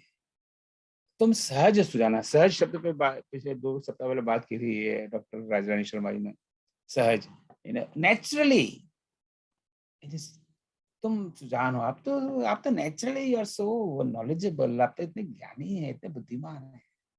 आप कहाँ ये बच्चे के चक्कर में आ गए, तो बच्चा है। सह सुनो नाथ तुम सहज सुजान, स्वभाव से आप ज्ञानी, you are such a you such a smart person. बालक वचन करे नहीं काना, कान में जो बालक है, अरे बच्चों के बातों पे कौन कान पे इतना ध्यान देता है, बच्चे तो बोलते रहते हैं। आप कहाँ ये इस लड़के के चक्कर में आ गए। अब ये पंच लाइन है राम जी की, विप्रवंश की अच प्रभुता है। आप तो विप्र हैं, और विप्रों की तो विप्र पे भी लास्ट टाइम विनीता जी ने इतनी बात की। विप्रवंश के अच प्रभुता है कि विप्रवंश का तो इतना बड़प्पन है, इतनी प्रभुता है। अभय हो तो जो तुम्हें डराएगी, कि जो आपसे डरता है वो अभय हो जाता है। तो हम तो आपसे डरते हैं, और आपसे डरते हैं इसलिए हम अभय हैं। और उस अभय यानी हमें कोई भय ही नहीं है, और भय नहीं है उसी चक्कर में तो हमने धनुष को तोड़ दिया कि हमें पता है कि आप हमारा कुछ नहीं करेंगे, आपने हमें अभय कर दिया। और ये बड़े गूढ़ बात राम जी कह जाते हैं कि मैंने अभय कर दिया इनको, ये कैसी बात कर रही है। सुन मृद गूढ़ बचन रघुपत के, उरे पटल पर सुधरमति। भगवान राम के, श्री राम के इन गूढ़ बातों को सुनकर, ये तो बहुत गहरी बात की थी इन्होंने, तो ये तो कोई अलग ही पर्सनालिटी है। ये कोई राजकुमार नहीं है छोटा मोटा जैसे सब लोग समझ के बैठे हैं यहाँ पर। उघरे पटल, पटल हमने पिछली बार देखा था, पटल नहीं पर्दे। सो उघरे पटल पर सुधरने वाले यानी परशुराम जी, मति यानी बुद्धि। तो परशुराम जी के जो बुद्धि पर पर्दा पड़ा हुआ था वो दूर हो गया। अब उन्हें कहा राम, अब इनको एक बार और टेस्ट कर लेते हैं। राम रमापति कर देने लगे, हे राम, हे रमा के पति, हे लक्ष्मी के पति, मेरा जो धनुष है इसको आप ले लीजिए, कैचो मोटे मोर समझे। और इसको लेकर इसको तोड़ने वाली बात नहीं है यहाँ पर, यहाँ तो सिर्फ उसको लेकर इसे खींचना है। अब ये मैं आपको ये धनुष दे रहा हूँ जिससे मेरा संदेह मिट जाए। अब यहाँ पर वो चमत्कार रहता है, देत चाप आप ही चले गए। जैसे वो उनको देने लगे तो वो चाप है, वो धनुष अपने आप उनके पास चला गया, उसको कोई प्रयास ही नहीं करना पड़ा। जैसे कि वो it was longing to go to Ram, धनुष was longing to go to Ram, अपने पास चला गया। परशुराम मन विस्मय गए, परशुराम को बड़ा विस्मय हुआ, ये कैसे हो गया। That means there is some divine power that I am witnessing. So ये देखकर उनको बड़ा आश्चर्य हुआ, और फिर वो प्रार्थना करने लगे, कहे जय जय जय रघुकुल के तो, रघुपति गए बनाही तप हेतु। तो परशुराम जी तो राम जी की स्तुति करते हैं, और फिर वो कहते हैं कि अब मेरा एरा खत्म हुआ, a new generation is come. Right? So there is whole theory of evolution. हम देखते हैं राम जी के पहले अवतार है परशुराम जी। परशुराम जी के पहले अवतार कौन से हैं?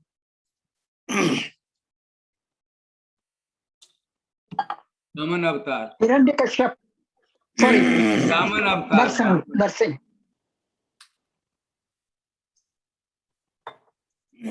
नरसिंह अवतार थे पहले। वामन अवतार हुए। तो ये राम जी का कौन सा अवतार है? 7वां अवतार है ना? जी, राम का सातवां अवतार, और छठा अवतार परशुराम जी, और 5वां अवतार वामन अवतार, उसके पहले नरसिंह अवतार। So that's the whole theory of evolution, how some people explain. Narasimha अवतार is half man and half lion, right? So पूर्ण मनुष्य नहीं है, और एक क्षण के लिए प्रकट होते हैं, हिरण्यकश्यप को मार देते हैं और चले जाते हैं, काम करते हैं। It's a one line story. Prahlad की बड़ी लंबी स्टोरी, पर नरसिंह भगवान की बस एक लाइन की स्टोरी, एक पैराग्राफ की स्टोरी। उसके बाद में आते हैं वामन अवतार। तो उसमें एक मनुष्य का रूप है, जैसे हम लोग होते हैं, हाथ है, पैर है, नाक है, सर है, पर वो ही वेरी शॉर्ट, वामन ड्वार्फ है। तो कुल मिला के 6 इंच के हैं, 6 इंच है, 12 इंच है, जो भी साइज है, आई डोंट नो कहीं इसका डिस्क्रिप्शन है। So he is not fully developed human being, अगर आज की भाषा में बात करें। वामन अवतार के बाद में आ रहे हैं Parshuram. Parashuram is a fully developed human being, but he is full of some negativity. Like अभी हम देख रहे हैं, very very angry, जरा सी बात पे मारपीट के चल जाते हैं। So he has those characteristics. So not very fully civilized in some sense. Then we have Ram Avatar. So which is, fully civilized, cultured, high value. So ये परशुराम अवतार is very interesting story. Parshuram अवतार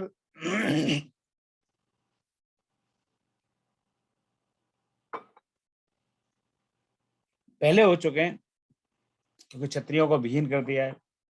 अभी यहाँ त्रेता युग में भी हैं, और द्वापर युग में भी हम आके देखते हैं कि उन्होंने भीष्म को शिष्य बनाया, द्रोण को शिष्य बनाया, और कर्ण को शिष्य बनाया। आपको कर्ण को शिष्य बनाने में कर्ण ने थोड़ी चीटिंग की थी, वो अलग स्टोरी है।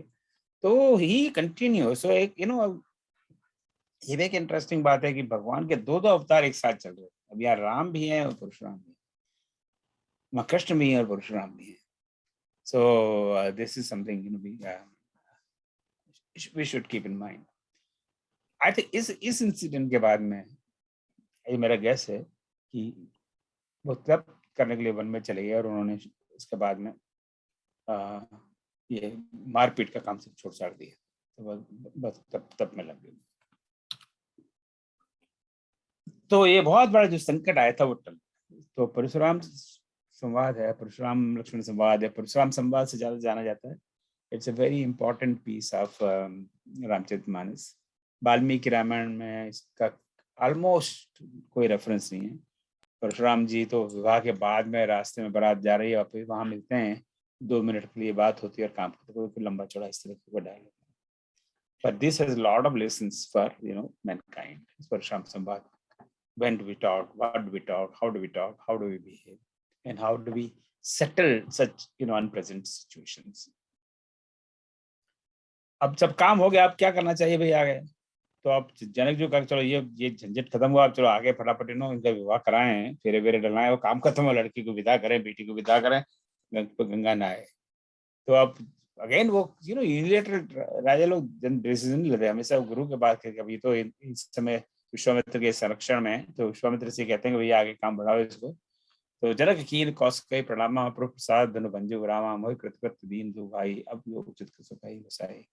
हे कौशिक, दूसरा नाम है विश्वामित्र जी का। हे विश्वामित्र जी, हे कौशिक। अगेन विश्वामित्र जी के रामायण में क्या क्या नाम है, अनदर होमवर्क, अब मैं सारे में डालूंगा नहीं, पर आप लोग कि विश्वामित्र जी किस किस नाम से रामचरितमानस में जानते हैं। तो कौशिक दूसरा नाम है कौशिक मुनि, हे विश्वामित्र जी, मैं आपको प्रणाम करता हूँ। अब आपकी कृपा से राम ने धनुष का भंजन कर दिया, तो कंडीशन तो सेटिस्फाई हो गई। दोनों भाइयों ने मेरी बड़ी कृपा की, अब आप जो कहें वैसे ही करते हैं। फिर वही उन्होंने कहा, गोसाई, वही सेम थिंग, एक हे स्वामी, एक इंद्रियों के स्वामी, आप मुझे अब बस बताएं आप क्या करना चाहिए, what should we do next? So अब गुरुजी again that all protocol, all that mannerism, मर्यादा, गुरु कह रहे नहीं, अब चलो धनुष बंद हो गया, वो तुम्हारी कंडीशन तो हो गई, पर विवाह करने के लिए तो पूरा परिवार चाहिए। तो अब आप पहला काम ये करिए कि वहाँ पे फटाफट एक टेलीग्राम भेजिए अयोध्या में दशरथ को। तब टेलीग्राम चलते थे, अब बंद हो गए, क्योंकि यहाँ पे आपके बेटे ने मेरी कंडीशन फुलफिल कर दी है, विवाह करना है, आप आइए, इनको जरा आशीर्वाद वगैरह दीजिए। तो दूत अवधपुर पठवऊं जाए, आप अपने दूत भेजिए। अभी टेलीग्राम और व्हाट्सएप तो आया नहीं, तो दूत भेज कर वहाँ बताइए कि यहाँ क्या हुआ है। दूत अवधपुर पठवऊं जाए, आन नहीं नृप दशरथ ने बुलाई, और दशरथ जी को आप आमंत्रण दीजिएगा, आप पधारें और इस विवाह के कार्य को संपन्न करें। मुदित राव कहे भले ही कृपाला, और राव यानी राजा बड़े प्रसन्न हुए, खुश हुए, और बोला आपने बिल्कुल सही बात कही, कृपालु मुनि पठे दूत बोलते काला। और उन्होंने तुरंत अपने दूत बुलाए, बड़े इंटेलिजेंट दूत थे, कि आप लोग जाइए और वहाँ पे राजा दशरथ जी को समाचार दीजिए। पहुंचे दूत रामपुर पावन हर्षे, नगर बिलोक सुहावन, कर प्रणाम तेन पाती दीनी। आप उठ लीजिए, ये सारी चौपाइयाँ बड़ी सरल हैं, सो इट्स गुड इन अ वे, ताकि हम आज बारखंड पूरा कर पाएंगे। तो दूत रामपुर पावन पवित्र नगरी में पहुंच गए, और वहाँ बड़ा सुंदर नगर है, देखकर बड़े प्रसन्न हुए।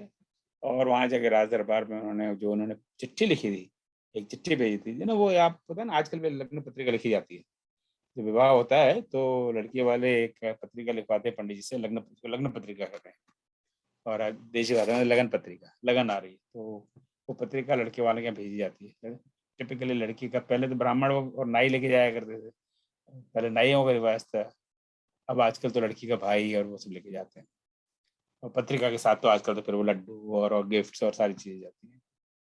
तो उन्होंने एक चिट्ठी भेजी थी जिसमें सारे समाचार लिखे हुए थे। कर प्रणाम दीनी पाती, पाती दीनी, पाती यानी पत्र, मुदित महीप आप उठ लेनी। और चूंकि अब वो राम का समाचार लाए हैं, तो दशरथ जी ने कोई प्रोटोकॉल की चिंता नहीं की, वो स्वयं ने आके वो पत्रिका ली। नहीं तो नॉर्मली तो राजा लोग स्वयं थोड़ी उठते हैं, उनका कोई सर्वेंट होगा, सेवक होगा, वो पत्रिका लेगा, वो डायरेक्ट राजा आके पत्रिका दूसरे नहीं लेगा। पर वो इतने ज्यादा उत्साहित हो गए, जैसे कि कृष्ण भगवान उत्साहित हो गए जब पता लगा कि सुदामा द्वार पर आया है। एक गरीब ब्राह्मण वहां पे, वो अपने आप तुम्हारा अपने मित्र बता रहा है, तो उनसे रुका नहीं गया कि सुदामा को अंदर तक आना था, वहीं से दौड़े भागे द्वार पर कि मेरा सुदामा आया है। सारे जो प्रोटोकॉल थे सब तोड़ दिए कृष्ण भगवान। वही काम ये किया, उन्होंने प्रोटोकॉल तोड़ दिया और जाके पत्रिका को ले लिया। तो रामायण में 2 चिट्ठियों का जिक्र आता है। एक चिट्ठी है जो जनक भेजते हैं राजा दशरथ के पास, दूसरी चिट्ठी कहाँ है? लक्ष्मण जी भेजते हैं, हाँ, रामानुज लक्ष्मण जी भेजते हैं रावण को। हाँ, रामानुज दीनी है पाती, तो लक्ष्मण जी भेजते हैं रावण के लिए। दोनों चिट्ठियों में बहुत बड़ा अंतर है, एक है डेथ वारंट है ना, और एक है वेडिंग इनविटेशन। वहाँ वो लक्ष्मण जी चिट्ठी नहीं भेजते, डेथ वारंट भेजते रावण को, कि तेरा डेथ वारंट है, सो अब तेरे पास 7 दिन का टाइम बाकी है, जो भी लिखा हुआ उस चिट्ठी में। तो एक चिट्ठी है, तो 2 चिट्ठियों का जिक्र है, और दोनों चिट्ठियों में जबरदस्त कॉन्ट्रास्ट है। तो यहाँ पर तो चिट्ठी बड़े प्रेम की चिट्ठी है। तब उठ भूप वशिष्ठ कहूँ दीन पत्रिका जाए, कथा सुनाई सब सादर। Again you know just see देखिए कहाँ तक मैं बात करूँ। वो चिट्ठी को खुद नहीं पढ़ते दशरथ। अब ये नहीं कि वो दशरथ हमारे अकबर की तरह अनपढ़ होंगे, ऐसा कहा जाता ना, अकबर बहुत अनपढ़ था। इतने बड़े दशरथ बड़े पढ़े लिखे थे, पर उन्होंने कहा कि नहीं पढ़ूंगा नहीं, गुरु से पहले, गुरु जी पर उसको पहले पढ़े, गुरु का इतना बड़ा सम्मान। तब उठ भूप वशिष्ठ को दी नहीं, तो जाके गुरु जी को पत्रिका दी, गुरु जी ये पत्रिका लाए, ये दूत आप पढ़िए, हमें बताइए क्या बात है। कथा सुनाए सब सादर दूत बुलाए, और सब दूतों से सारी पत्रिका पढ़ी और दूतों को बुलवाया कि अब तो मैम इस चिट्ठी में तो बहुत कुछ लिखा नहीं है, बहुत शॉर्ट में लिखा है, आप जरा विस्तार से बताइए क्या हुआ। तब नेचुरली दूतों ने बड़ी नमक मिर्च लगा के बड़ी कहानी की होगी, ऐसा हुआ वैसा हुआ, परशुराम आए वहाँ, ये हुआ वो हुआ वो हुआ। अब चलिए ताकि विवाह संपन्न हो। तो चढ़े रथ बाहर नगर लागी, जिन्होंने बारात होत सवन सुंदर सबई जो कारण जात। अब बारात जुड़ने लगी। नाना प्रकार के रथ, घोड़े, हाथी, जो भी सुमन के पास साधन थे, तो उसमें सब बैठने लगे और दे रेडी टू गो। सुरण सुमंगल अवसर जाना, बरसे सुमन बजाए निशाना, प्रेम तिलक तन हृदय उछाओ, चले विलोकन राम बिहाओ।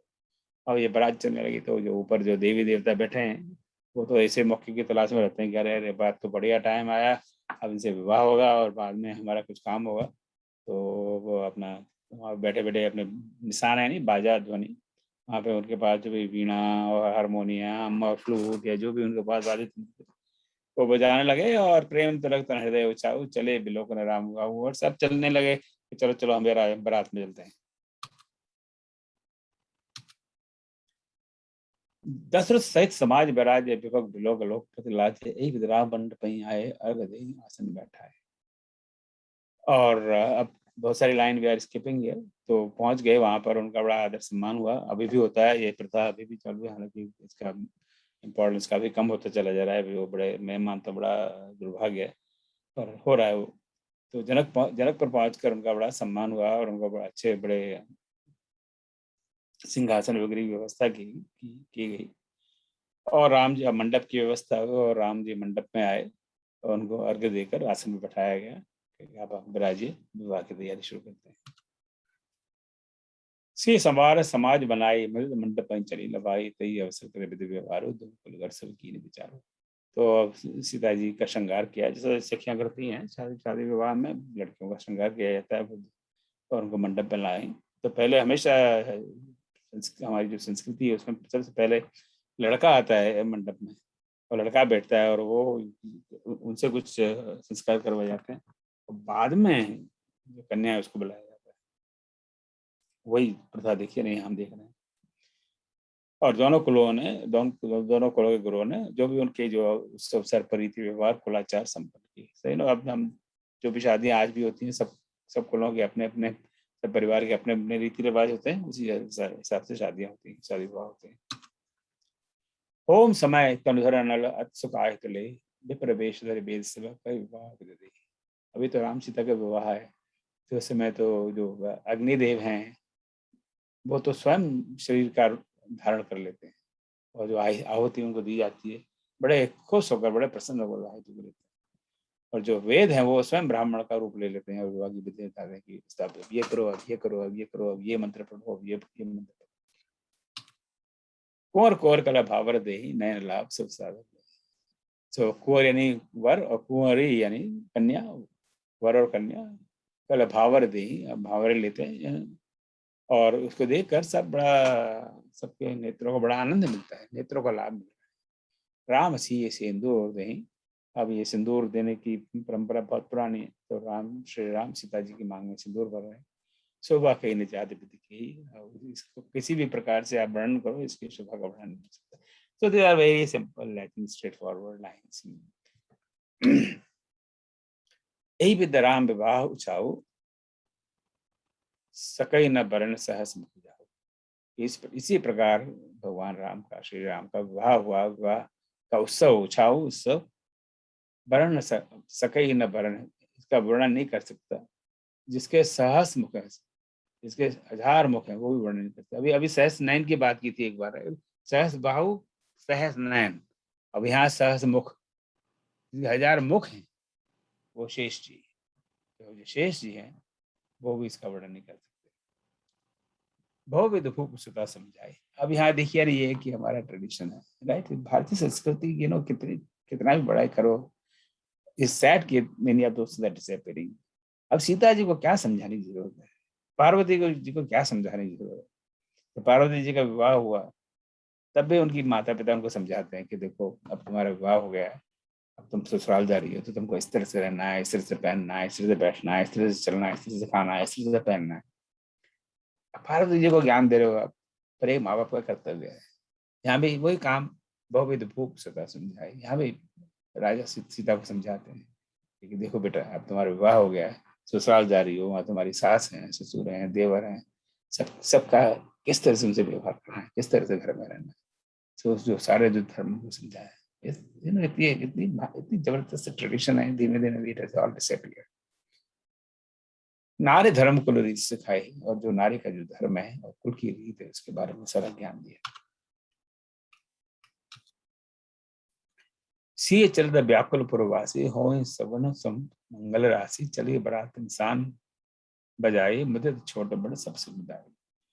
सो उनकी विदा होने लगी तो नेचुरली अभी भी हम जब बेटी विदा होती है तो इससे बड़ा दर्द, मैं तो एक पिता हूँ, मैं जानता हूँ 2 बेटियों को मैंने विदा किया है। अभी भी मैं बात कर रहा हूँ तो मेरी आंख में आंसू आ रहे हैं, क्योंकि इतनी बड़ी वेदना मैं नहीं मानता किसी और दुख से होती है जब बेटी की विदा के समय होती है। हमारे यहाँ एक बार ह्यूस्टन में एक वृंदावन से एक कथाकार आए थे, तो उन्होंने किसी घर पर भागवत कथा की थी, तो उन्होंने 1-2 बातें कही थी। तो जो दूसरी बात इसी को मैं कह रहा हूँ, वो कोई विदा वाली बात आती थी। उन्होंने कहा कि बड़े बड़े शूरवीर राजा होते हैं कि उनको युद्ध में निकल जाते हैं, उनको छाती में तलवार लग जाती है, तब भी उनसे उनका एक आंसू नहीं निकलता। वो घाव सहन कर रहे, तलवार छाती में घुस गई, कोई बात नहीं, लड़ते रहते हैं। पर वही राजा, वही शूरवीर राजा की जब बेटी विदा होती है तो फुट फुट कर रोने लगता है। This he told that time, ये इसको 10-12 साल हो गए, बात में अभी भी याद है, और बिल्कुल बिल्कुल सत्य बात है कि उस जो वेदना होती है बेटी की विदा, और पता है, और जब तक उसका विवाह नहीं होता तब तक ये चिंता रहती है, कब इसका विवाह हो, कब इसका विवाह, कब इसका विवाह। और जब विवाह होता है और उसको विदा करते हैं तो अच्छे फुट फुट कर रोते हैं। चलिए बरात निशान बजाई, निशान अभी हमने बात की थी कि बाजा डंका, बारात अब वापस चलने लगी, और खुद छोटा बड़ा सब समुदाय सब बड़े प्रसन्न है। समय जान गुर आयुष देना, पुर प्रवेश लोग कल मनी। अब बारात चली, वापस आ गई, अयोध्या आ गई, और शहर में घुसना है। उसके पहले भी गुरु जी आशीर्वाद देते हैं कि अभी देखो मैं अपना पंचांग वगैरह देख के कहता हूँ अभी कैसा चौगड़े चल रहा है। जब उचित समय लगा तब उन्होंने गुरु ने आयुष देना कि आप अयोध्या में प्रवेश करो, पूर्व प्रवेश रघुकुल मणि की ना। रघुकुल मणि यहाँ पे दशरथ जी हैं, क्योंकि यहाँ पे दशरथ जी बारात भी लेट कर रहे हैं, तो पूर्व प्रवेश अयोध्या जी में दशरथ जी प्रवेश कर लेते हैं।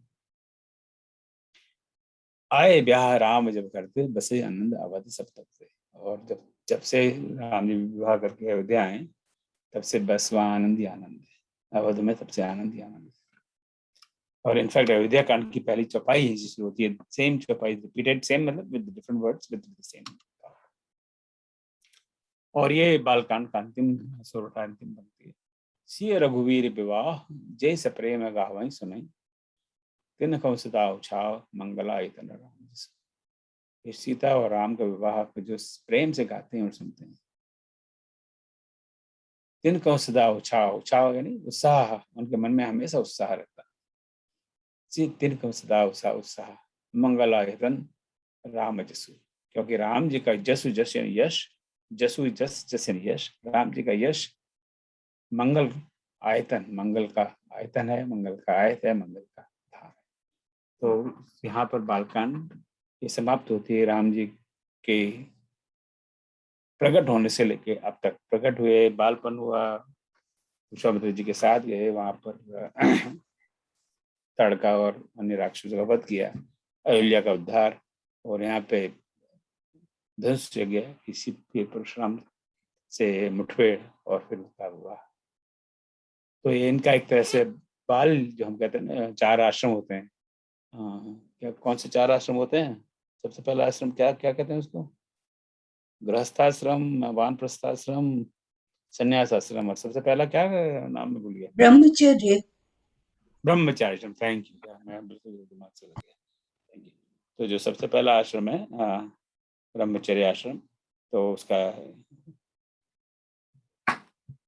बाल अवस्था समाप्त हो रही है यहाँ पर, और हम अयोध्या कांड में अगले क्लास से प्रवेश करेंगे जहाँ पर उनका गृहस्थ आश्रम शुरू होगा। सो बोलो श्यावर रामचंद्र भगवान की जय। बहुत बहुत धन्यवाद। Let me see what time it is, क्या टाइम है मेरे पास? तो चारों भाइयों को विवाह तो करवा देते साहब, चारों भाइयों को विवाह नहीं करवाया। हाँ, चारों भाई, तीनों भाइयों का विवाह हो गया। चलो अब पार्टी होगी। नहीं, उन्होंने हमें न्योता ही नहीं दिया, तो हमें क्या मतलब उससे? ओम भाई एक बात मैं पूछना चाहती हूँ। आज कही हमारे दादाजी जो थे वो एक लोकोक्ति अक्सर कहा करते थे माया तेरे 3 नाम, परसी, परसा, परशुराम। तो अगर आप लोगों में से कोई, मैं उन जनरली पूछ लेती थी जब कोई प्रश्न उठता था, पर कभी बाबा से पूछा नहीं। आज परशुराम की बात पे एकदम वो बार-बार लाइन गूंज रही थी, तो ऐसा क्यों कहा जाता था? अब चलो, आपको किसी को पता है? मैंने तो पहली बार सुना है ये। Thank you Shreya ji for asking, but मैंने आई हैव नो आइडिया। किसी ने, आप में किसी सुना है इसका क्या अर्थ है? ये ऐसा ही है कि ये कोई छोटा आदमी नौकर रहे तो रामू रहता है, और जब थोड़ा बड़ा हो जाए तो राम प्रसाद हो जाता है, और बड़ा हो जाए तो श्री राम हो जाता है। तो ओके। वो उनका कहने के है कि माया जो है, जिसके ये हम्म, पैसे से ही नाम बदलती है। माने ओके, छोटा है तो परसा है, परस ये बड़ा हो गया तो परशुराम हो गया।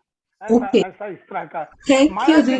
माया के कारण ऐसा बदलता है। हाँ, वेरी वेरी ठीक है। बहुत अभी अच्छा। बार-बार पता That's नहीं। very good. Thank you. एक चीज और इसमें, परशुराम का आना, गुप्ता जी एक लाइन, परशुराम जी का आना अनिवार्य था।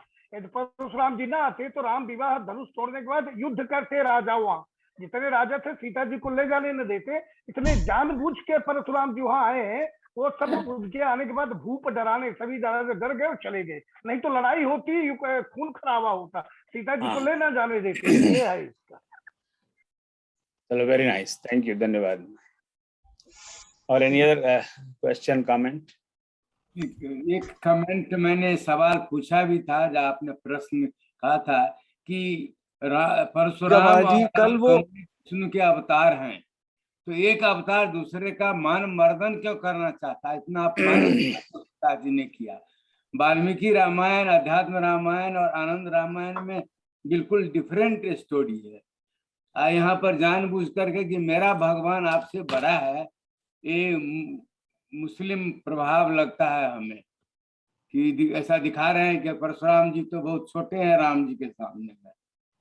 ऐसे ही अपमान कर जनक बात, बहुत लोगों ने, विद्वानों ने इस पर आलोचना की है इस मानस में। हमने देखा कि भगवत लीला अंक में कितने लोगों ने इस पर लेख भी लिखे हैं।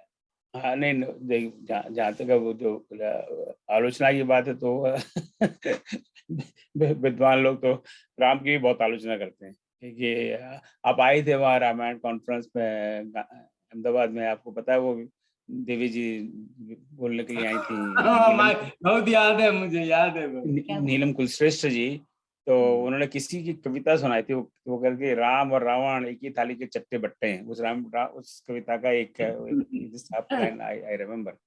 तो ऐसे भी लगे, राम और रावण एक ही थाली के चट्टे बट्टे हैं, और आगे भी कहा। तो ऐसे निंदा करने वालों के लिए मैं तो साष्टांग प्रणाम करता हूँ। और वो कहते हैं निंदक नीर है राखी है, तो अच्छा है, निंदा करें तो हम थोड़े जागृत रहते हैं, कोई बुराई नहीं है निंदा करें, पर जरूरी नहीं कि हमसे सहमत हो। तो but I think your question is valid, कि भाई एक अवतार दूसरे अवतार क्यों हावी हो रहे हैं। But the way I would interpret it, मेरे पास, मैं कोई ज्ञानी नहीं हूँ, विद्वान नहीं हूँ, आप सबको पता है, पर my interpretation is simple, that अब एक it is their character they are playing at that time. तो यहाँ पे जो परशुराम जी का कैरेक्टर है, वो डिवाइन कैरेक्टर नहीं है जो इस एपिसोड में। It's not a divine character. कोई divinity will not behave like this, जिस तरह उन्होंने बिहेव किया था। उनको पता ही नहीं है कि ये मेरा ही अवतार है। बाद में उनको जब पता पड़ता है कि मेरा अवतार है, तो उनका बिहेवियर बदल जाता है। So he is playing a very different role at that time, not that avatar role, not the divinity role. तो उस पीरियड के लिए वो भूल जाते हैं कि मैं विष्णु का अवतार हूँ। So that's the way I will.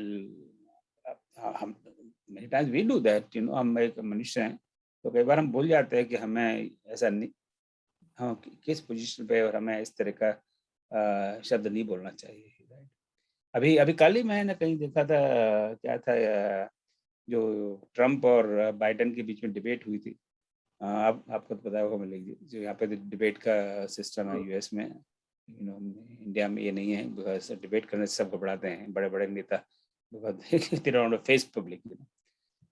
सो उसमें Joe Biden said one statement which has become very famous. जो ट्रम्प उस समय प्रेसिडेंट थे, बाइडेन तो कुछ भी नहीं थे, तो ट्रम्प को कहते हैं यू शट अप मैन। एक राष्ट्रपति को उस तरह कहना, यू शट अप मैन, और oh shut up man, something like that.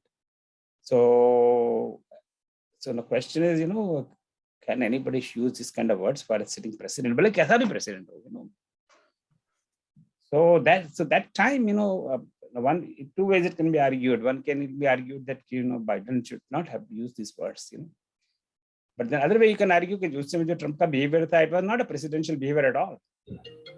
He just forgot the decency of being a president. President को भी इस तरह से behavior नहीं करना चाह रहा था जिस समय वो behavior कर रहा था. So then अगर ऐसा है और तब Biden tells him, "You shut up, man," तो maybe he was right. So there are many ways to interpret, such things. But anybody has another answer for this? I'm open to this. जो मलिक जी का प्रश्न है. मैं एक बात कहूं, जो परशुराम का हाँ कैरेक्टर, हाँ, उससे हाँ, पता हाँ, लगता है कि वो जनक को जड़ और मूढ़ करके संबोधित करते हैं. जो अब आपने बात करी ना बाइडेन हाँ. की, तो बड़ा अजीब है. मतलब जनक राजा हैं और इतने बड़े विद्वान राजा हैं, और वो आके पहले जड़ कहते हैं और फिर मूढ़ कहते हैं उन्हें. तो नहीं, कम से कम थोड़ा बहुत तलाश पूछना तो चाहिए शांति से क्या हुआ है. Then you show ये तो रामचंद्र, ये तो तुलसीदास जी की कल्पना है ना, क्योंकि एक्चुअल तो ऐसा कहानी है नहीं वाल्मीकि में, आध्यात्म में, यार में इन्होंने Malik ji see look, if we go there, then जो हमारे मित्र हैं बहुत सारे, वो तो कहते हैं वो सारे राम ही कल्पना है, कोई राम जैसा कुछ हुआ ही नहीं. The whole thing is a bogus. मैं मानता हूँ आपकी बात. मैं अपने हार्डकोर हिंदुओं की बात कर रहा हूँ, मैं कोई मुसलमान क्रिश्चियन की बात नहीं कर रहा. ये जो हमारे एक मित्र हैं यहाँ ईस्टर्न में, उनके पिताजी थे तो हमारे फादर के एज के थे, वो नहीं रहे अभी. वो वेरी हार्डकोर, मैं आगे मैं नहीं बोलूंगा. तो हमारे घर पे भी कई बार आते थे और बड़े बड़े प्रेमी व्यक्ति थे, वेरी वेरी नाइस पर्सन. तो बोले राम हुए हैं, तेने देखे हैं, एनीबडी हैज सीन हिम. तो अब वो हमारे पिता तुल्य थे, तो हमने कभी उनसे बहस नहीं की. I never do that. पर इस तरह के जब लोग बात करते हैं, मैं देखिए पुत्र के, तुमने अपने ग्रेट ग्रैंडफादर को देखा है? आप में से किसने अपने ग्रेट ग्रैंडफादर को देखा है? हमें किसी ने नहीं देखा, तो इसका मतलब वो नहीं थे. तो वह हवा को देखा है, हमने तो हवा को नहीं देखा आज तक, तो हवा नहीं है. तो नहीं देखने से मतलब ये नहीं है कि वो नहीं थे. So we don't know that. So when people want to argue for the sake of argue, there is no limit to that. So वो फिर आस्था और विश्वास की बात है. अब कोई कहता है कि कोई राम नहीं थे, तो मैं तो हाँ नहीं थे तो नहीं, तो ठीक है, आप खुश रहो उसमें, अच्छी बात है. It's your thought, So उसमें there's no way we can prove these things, क्योंकि mathematical proof नहीं है. अब proof पे भी you cannot. अब हमारे एक मित्र हैं यहाँ पे, बहुत बड़े घनिष्ठ मित्र, बड़े अच्छे रिश्तेदार हैं यहाँ पे, यूएस में रहते हैं, नॉट हियर बट. तो उनका भी इस तरह का आर्ग्यूमेंट रहता है. तो वो बड़े साइंटिस्ट हैं, scientist by training, PhD in microbiology, तो यूनिवर्सिटी में प्रोफेसर भी थे. तो मैं उनको ये कहता हूँ कि देखो, आप कहते हो कि पानी में 2 गैस से बना हुआ है, ऑक्सीजन और क्या है, हाइड्रोजन, राइट? तो मैं तो इस बात को मानता ही नहीं हूँ. अगर 2 गैस मिल गया, पानी कैसे बन गया? तो ये तो बोगस स्टोरी है सारी. तो हम प्रूव कर सकते हैं एक्सपेरिमेंट करके. मैं एक्सपेरिमेंट को भी कह दूंगा, एक्सपेरिमेंट ही बोगस है. आज भी बहुत सारे लोग हैं इस दुनिया में, वो यही बात मानते नहीं है कि आदमी चंद्रमा पे गया हुआ है. ये तो सारी स्टोरी कहानी, भले हम वीडियो बताते, वीडियो ही बोगस है. So at some point in time you have to start believing in some things, right? So I can अब आप मेरे सामने बैठे हुए, मैं तो आप है ही नहीं, ये तो आपकी फोटो है, ये तो बोगस है सब. सो वेयर इज द, तो सत्य का है, सत्य की खोज तो सनातन सत्य है. And I don't think we have any answer. मुझे लगता है सर इसमें वो बालकांड में ही दोहा है ना, जहाँ पर गोस्वामी जी ने कहा है कि नाम रूप जो है वो नाम का अनुसरण रूप करता है, रूप की समीक्षा नाम से हो सकती है, और स्वयं भगवान अपने नाम का अनुसरण करते हैं, जहाँ पे नाम लिया वहीं पे आ जाते हैं. तो वो जब तक ऐसी अनुभूति नहीं होती तब तक फिर आदमी को इस बात का पता नहीं चल पाता. So people will challenge, such things and question such things. I think अभी राजेश जी से मेरी बात हुई, राजेश श्रीवास्तव जी से, कि आज एक बड़ा दुष्ट मिल गया और वो बड़ा बहस में पड़ गया है. तो मैं जब ये जो चौपाई है, सो कॉल्ड कंट्रोवर्शियल चौपाई है, तो मैं सबसे बड़ी लीडिंग चौपाई वो ढोल गवार, मैं उनको कहता हूँ, भैया आपकी बात बिल्कुल सही है, ये तो बहुत बकवास चौपाई लिखी है. आप ऐसा करो, ये मार्कर दे रहा हूँ, ब्लैक मार्कर, आप रामायण में जहां जहां ब्लैक ये सी बकवास चौपाइयां उनको आप मार्क कर दो ताकि वो आपको दिखाई भी नहीं दे। तो 12,587 लाइन है और आपको हो सकता है 10, 15, 20, 25 लाइनें मिल जाए, उनको मार्क कर दो, बाकी पढ़ लो, ठीक है। अगर 12,587 में अगर 25 लाइन खराब है तो दैट्स नॉट इवन 0.5%, क्या हुआ 0.2%, तो 99.8% ठीक है, तो क्या बुराई है उसमें? So I'm in total agreement with them, no argument. I don't want इसको इनसे जड़ बुद्धि से आर्गुमेंट करने की बात नहीं। It's really so मूर्ख हृदय नहीं चाहिए। तो बेस्ट थिंग इज हाँ भैया ठीक है, या आपको वो पेज नहीं देखना तो वो रामायण तो पेज फाड़ के फेंक दो। मैं खुद फाड़ देता हूँ अपने हाथ से। 100 पेज 1000 पेज की किताब है, उसमें से 25 पेज ऐसे होंगे जिसमें जो आप चौपाई आपको पसंद नहीं, तो 25 पेज फाड़ के फेंक दो। तो 1000 में से 25 पेज फाड़ दिए तो 975 पेज पढ़े, वो 975 पेज तो ठीक है ना, हाँ वो तो ठीक है, तो फिर क्या दिक्कत, right? So then there's no further argument, right? वो 975 ठीक है, अगर 1000 में से तो there's 97.5% success rate, not bad, right? Not bad at all. So चलिए बहुत बहुत धन्यवाद। As usual I have taken a lot of extra time. So next week we'll Ayodhya में प्रवेश करते हैं। ओम सर्वेषां स्वस्तिर्भवतु, सर्वेषां शान्तिर्भवतु, सर्वेषां पूर्णं भवतु, सर्वेषां मंगलं भवतु, सर्वे भवन्तु सुखिनः, सर्वे सन्तु निरामयाः, सर्वे भद्राणि पश्यन्तु, मा कश्चित् दुःखभाग् भवेत्। ॐ स्तोमा सद्गमय, तमसो मा ज्योतिर्गमय, मृत्योर्मा मृतगमय। ओम शांति शांति।